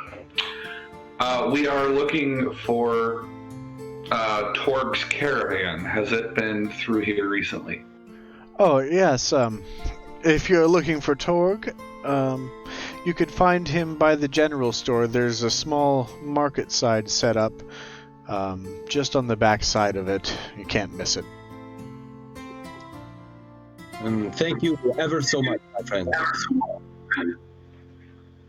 Yes, anytime. Are you looking for rooms? Perhaps later in the evening. We need to play it by ear at the moment, but we will absolutely return if we end up needing to stay here tonight. Okay, very well. We'll keep us in mind. Absolutely, thank you. Leon Ponte will gesture for the party to come close into a bit of a whisper. And he will whisper. He will say, I do not believe that we should all approach Torg at once. I think some of us should meander about with him in our eyeline, and at most 3 of us should approach with a plan in action to get him away from the public, to avoid the authorities, and find a way to get him either alone or a little less guarded. Okay, well, first of all, it's not Torg that we're after, but someone traveling with him. And second of all, we're not positive that this person is guilty yet, so we need to do more intel. Not for killing. I mean one of the members in order to find out more information. Right. I'd say the best thing to do would be to watch them from a distance for a while, like stake them out. I'm comfortable spending some time doing that, yes. I like that plan. Give me 1 second. I have one more question for the innkeeper. Okay. And I'm going to reapproach him. All right. Pardon me, but, well, actually, would I know this without having to ask him? Have they already had their raffle for the next sacrifice? That is about 7 or 8 days away. Okay, it's once a month, right? Yeah, it's every new moon, essentially. Okay, so it's still going to be a while before the next person is even picked. And then if that person dodges out, that would be when they would try to make their move to kill them. So I don't know how we're going to gather evidence if there's not a current person selected for the raffle. Sorry, I'm thinking out loud. Everything I just said above table, I'm going to go say to the party. Okay, that's fine.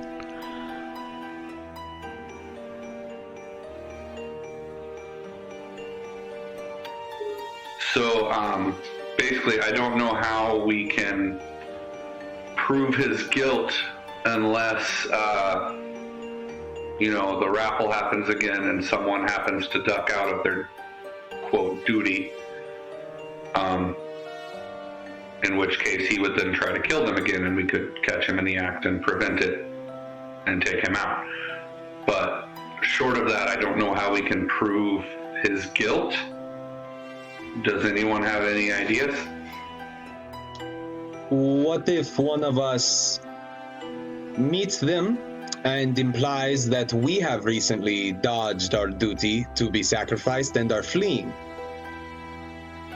Oh, that's actually really good. Drag them somewhere private and using right. Yeah, just bait them. That's good. I like that. Okay, who would like to be the bait? Nose goes. I would volunteer. All right. Once nose goes is declared, everyone has to make a dexterity check right now. Yes.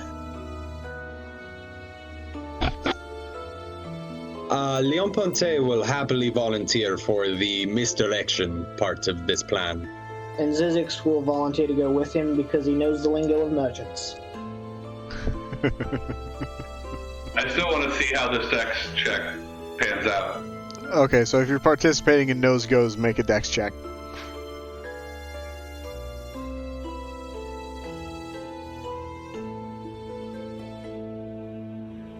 Now, Vega actually got a 17, which is surprising. Not bad. Probably because Noah's is closer to his hands than everyone else's. That's cheating, actually.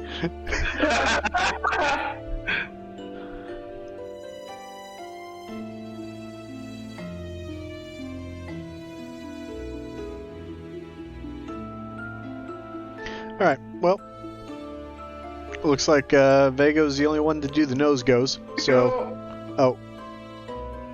Well, since I called it, I got a 24. Okay, that makes sense. I think in the future, if we do nose goes, whoever calls it gets advantage on the check. That'd be a really funny time to make two bad rolls. You called it, and then you just didn't even do it. Oh, that's funny. You accidentally poke yourself in the eye. Alright, so if we have 2 volunteers, would you like to start this endeavor? That's it. We would. Okay. I, before though, would like to grab Carcass by the hand and say, my dear, dear Carcass, until after I check back in with you, you must listen to Vega, yes? Okay. But if you guys are going to do something dangerous, I should watch you. Yes, and you will, but you will do that next to Vega, and you promise not to attack unless Vega says so, yes?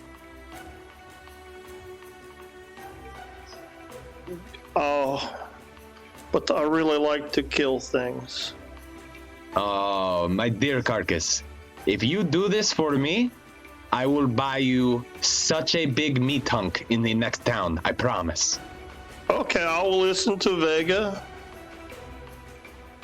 I will then walk over to Vega, grab him by the hand and say, do not let me or my friend down. I'm trusting you.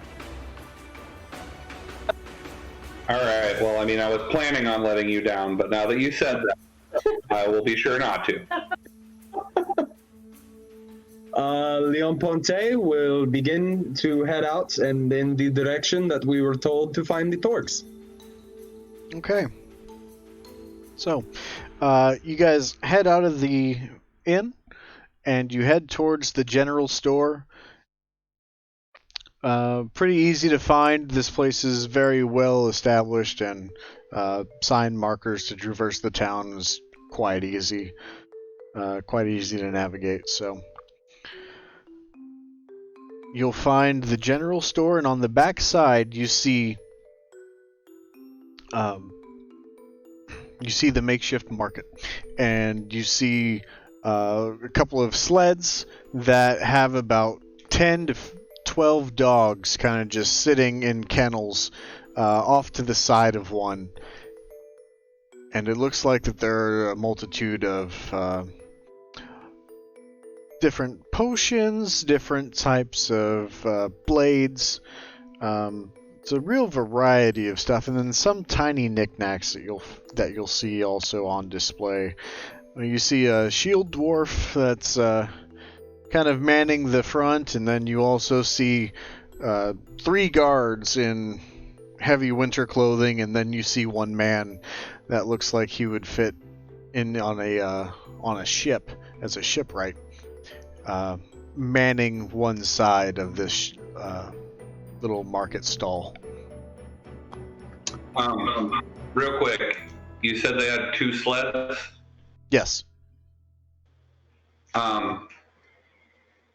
If I'm still near Leon Ponte before, if we haven't separated yet, Mm-hmm. I would kind of quickly say, hey, that job that I mentioned that Markham had to do with the missing trade caravan, and I had a thought that it was possible that these people had taken it since they are shady. So just keep that in mind while you're sussing out information.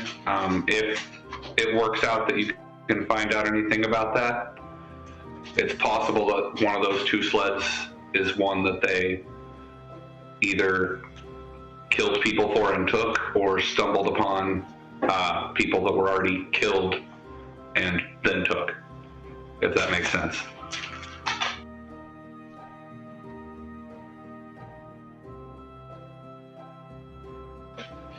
Did you follow any of that?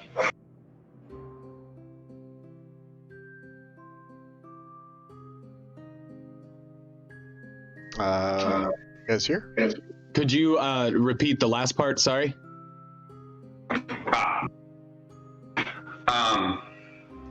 So basically, there were bear tracks near the missing caravan. So they could have just been killed by a bear, and someone then stumbled upon it and took the sled full of their goods. Or, I don't know, maybe someone with the capability of turning into a bear, or made it look like a bear had done it. I don't know. But either way, their caravan was taken. I think it's a possibility that these shady people we're about to talk to took it. Ah, I see. If you could work that into your investigating as well, that could an extra 50 gold and some supplies. Yes, I will do my best. Just thought I'd bring. Are you starting to approach at this point? Yes, but right before we do, I'm going to, it will make sense, but I'm going to kneel down to Zizix and whisper in his ear, blood, violence, bloodshed, remember what And you his did. eyes are just kind of like bug-eyed, wide open, and start like, what? And I'm going to grab his hand and lead him towards the caravan. Okay, and as you approach, Torg, Frost Maiden, he says, welcome to Torg's caravan. Can I get you any potions, any ointments, anything that you need? I got it right here. Ah, my friend, what an impressive shop and caravan that you have. I was curious if you had something that may help my friend here be a bit more elusive to the parties that are looking for him. He's done something that, well, let's just say it requires his absence from the area in which he has done it. And Zizix is going to very obviously be looking over his shoulder, just kind of turning around, like shaking a little bit, grasping his shield pretty close. Okay. And Torg says, I see. I have this, well, you're a small individual, but I think I have something just for you, I think. And he pulls out a little tincture and he says, now, you take this and you can pour it over yourself, and it's my go-away juice. And you'll catch the eye of Sefik, who quickly starts eyeing Zizix, and you look at him and you see the piercing blue that just emanates from his eyes. My friends, yes, the go-away juice does sound like it may be nice, but I have another question. Where is it that you are going after this? And is there any way, and as I do this, I'm going to pull a piece of gold out from my satchel, and I will say, is there any way we may accompany you for the right price? We choose to travel alone, but we're here for the next 4 or 5 days, I believe. Is that right, Sefik? Says, yeah, of course. We could, if we're doing well here, we can always just, extend our reservations at the inn and the kennel. But, I don't see why not. We'd be heading through Bryn Shander and north, I think, maybe Dugan's Hole we haven't hit in a while. Well, my friends, my friend, as I had said, avoided a great responsibility, something he could not bring himself to do. And many people are upset because they felt that it was a cause that needed to be completed in order to keep the rest of them safe. If you do change your mind about safe passage, please find us outside of the city, a mile south. That is where we will be tonight. And Sefik is loudly enough that they everybody can hear that's in this group. Right. And Safik's gonna definitely nod his head just very subtly, but you're able to pick up on it. And he says, well, friend, not him, but Torga says, well, friend, if you're going to be out in the cold, I might have something just for that. And he pulls out a blanket and he says, this will keep you warm. And there is no doubt about it. You will stay warm out in the cold in the wilderness with this. By God, you will be toasty. Is that just a blanket? No, it is a very special blanket that keeps you warm more than any other blanket ever would. Trust me on this. Here, you can feel it. And Leon Ponte will get a little hastier here and say, me and my friend must leave. We've already said too much. What he has done is unforgivable, but he is my friend and I must protect him. I wish you a farewell, and I do hope that I see you tonight. And I will grab Zizik's hand and begin to lead him away. And they will be able to hear as he's leading me away, he's just kind of muttering, blood, carnage, oh my gosh, what did they do? All right. So, you're able to scurry on away from that little portion of the market section. I'm assuming you're returning to the group, or where are you headed? I would try to make a point to make sure that I am in the eye line of the group, but I will make a point to walk to a different part of the town to where I know we are not in sight of those men in order for us to regroup. Okay, very good. That's easy enough done. You guys will regroup back around the corner in front of the general store out of sight of everybody. Oh, my friends. I do believe the seeds have been planted.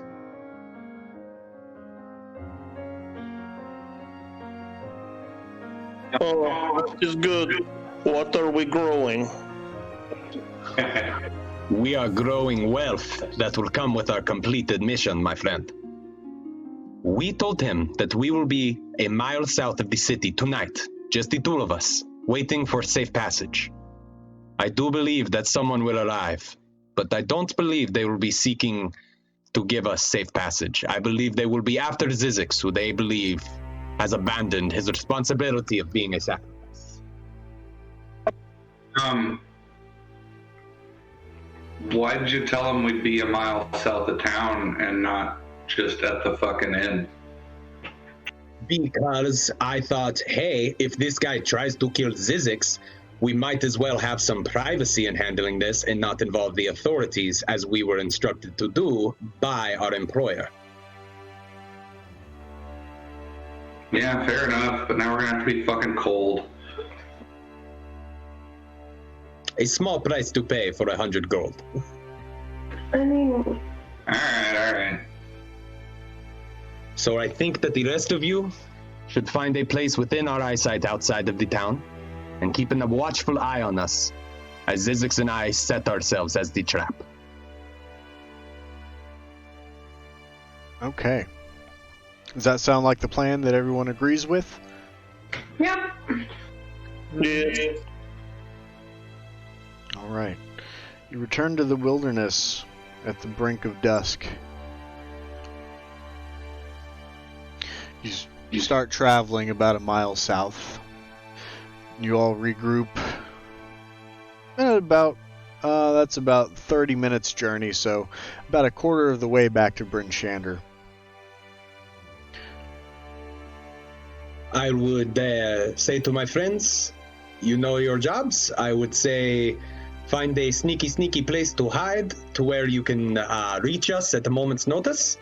And Zizix and I will set up our camp right here.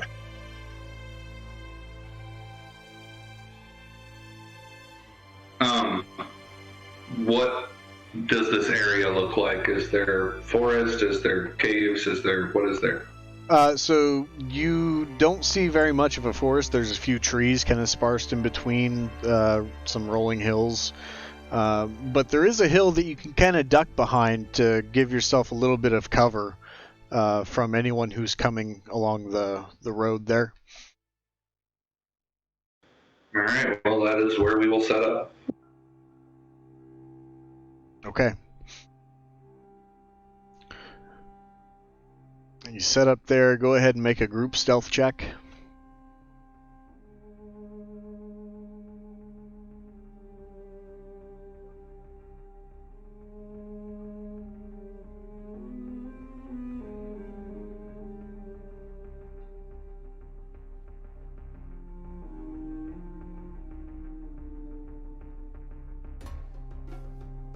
What do you guys get?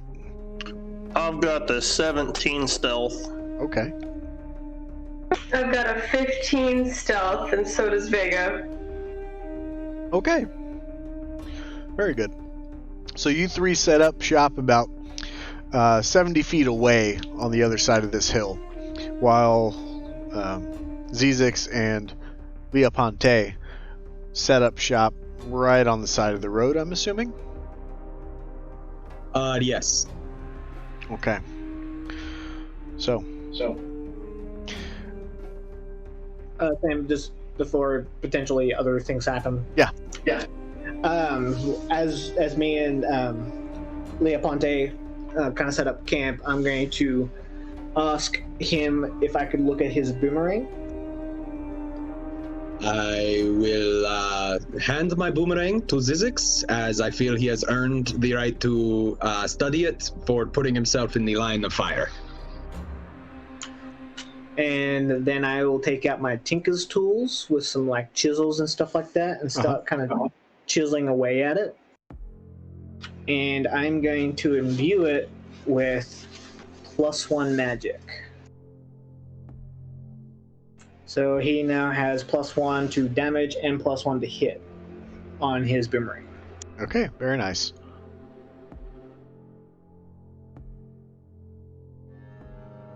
So I don't think we have enough time to update that in D&D Beyond. So just add it in as you roll.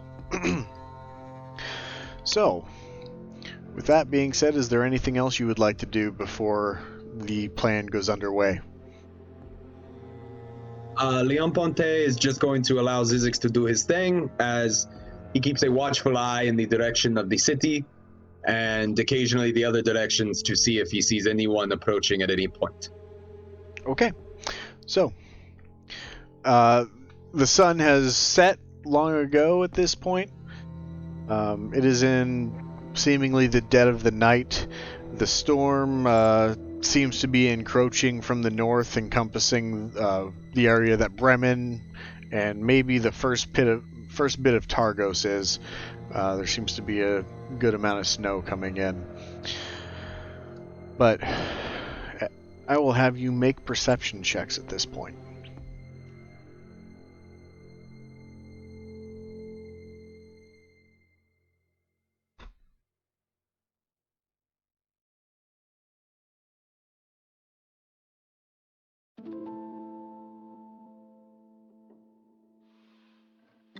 That would be a 15 from Leon Ponte. And a 5 from Zizix. On the road north, you spot 3 torches approaching. I will alert Zizix to this if he did not notice, if he was still looking at the boomerang. And I will step slightly in that direction to make myself incredibly visible. I would make sure to give him his boomerang back first. The torches start waving, like they've acknowledged that they can see you. I will wave my hand and whistle in a friendly tune to acknowledge them back. Ow. Okay, that is totally fine. You do that just fine, because you obviously can whistle. The mic Yeah, it was a little rough. moved closer than I intended. And after some time for them to get there, Sefik Kaltra approaches, and he says, "Before we do this, I must ask what it is that you've done." It is not me, my friend. It is my companion, Zizix. Would you like him? Well, you ask a pretty loaded question. Kind of done a lot of things. What specifically do you want to know? Who are you hiding from? That would best help us deliver you to safety. A lot of people, but more specifically this town. I got drawn from the raffle. Oh, that raffle. Did they kill someone else in your place?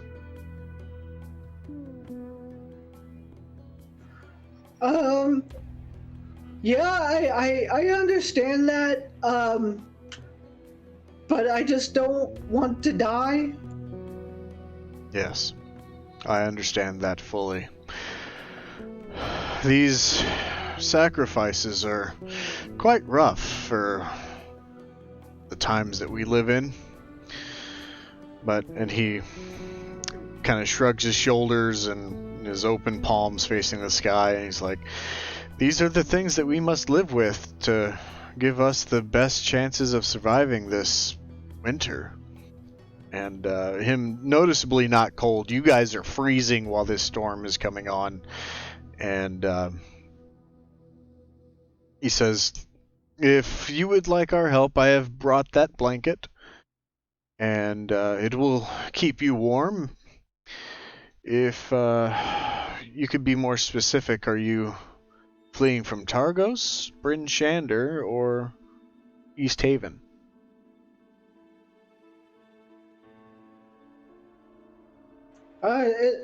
Targos? I see. Then we should move south. Go through Bryn Shander, and we can stow you away in Dugan's Hole. This sounds like a strong plan. Please lead the way. Oh no, I need you to walk ahead of us. And plus, payment is in order. Payment is generically received upon completion of the job. Half now, half later, or else we go back. And we alert the authorities. What kind of payment? I'm looking for 35 gold. Now. 35 gold. Later. 15 now, and 40 when you get us there safely. And he says, "Very well. On your pace."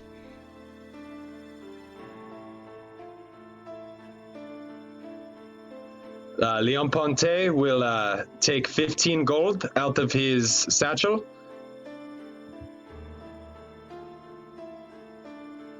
Okay. And he will slowly walk towards the man with it in his hand. And he reaches out with both arms to make sure he catches them all, and you dump them into his hand. Ooh, yes. And he puts it into his satchel. Says, "All right, on your pace." Leon Ponte will begin to walk in the other direction. Would probably start walking towards Vega and where we know Carcass and Eclipse is. Okay. And as you break from Leoponte, you hear just this crackling of ice start to manifest, and it's really loud, and it sounds like someone just stepped through the ice layer of a lake. And you glance back, and Sefik now has a sword made of ice, and he attempts to grapple you. Zizix or... Zizix. Okay. And that is going to be a 18 to try to grapple, so does that beat your AC? No, it does not. You're small enough that you manage to wrangle yourself away and get at arm's reach of Sefik, and he looks at you with his bright, cold eyes. And he says, "No one cheats the Frost Maiden. You must pay your debt." Leon Ponte, upon seeing and hearing this, is going to shout "Carcass" as loud as he possibly can, and then shout "Kill." And that is where we will end for tonight. Dope it. Oh, damn. Nice. Come on.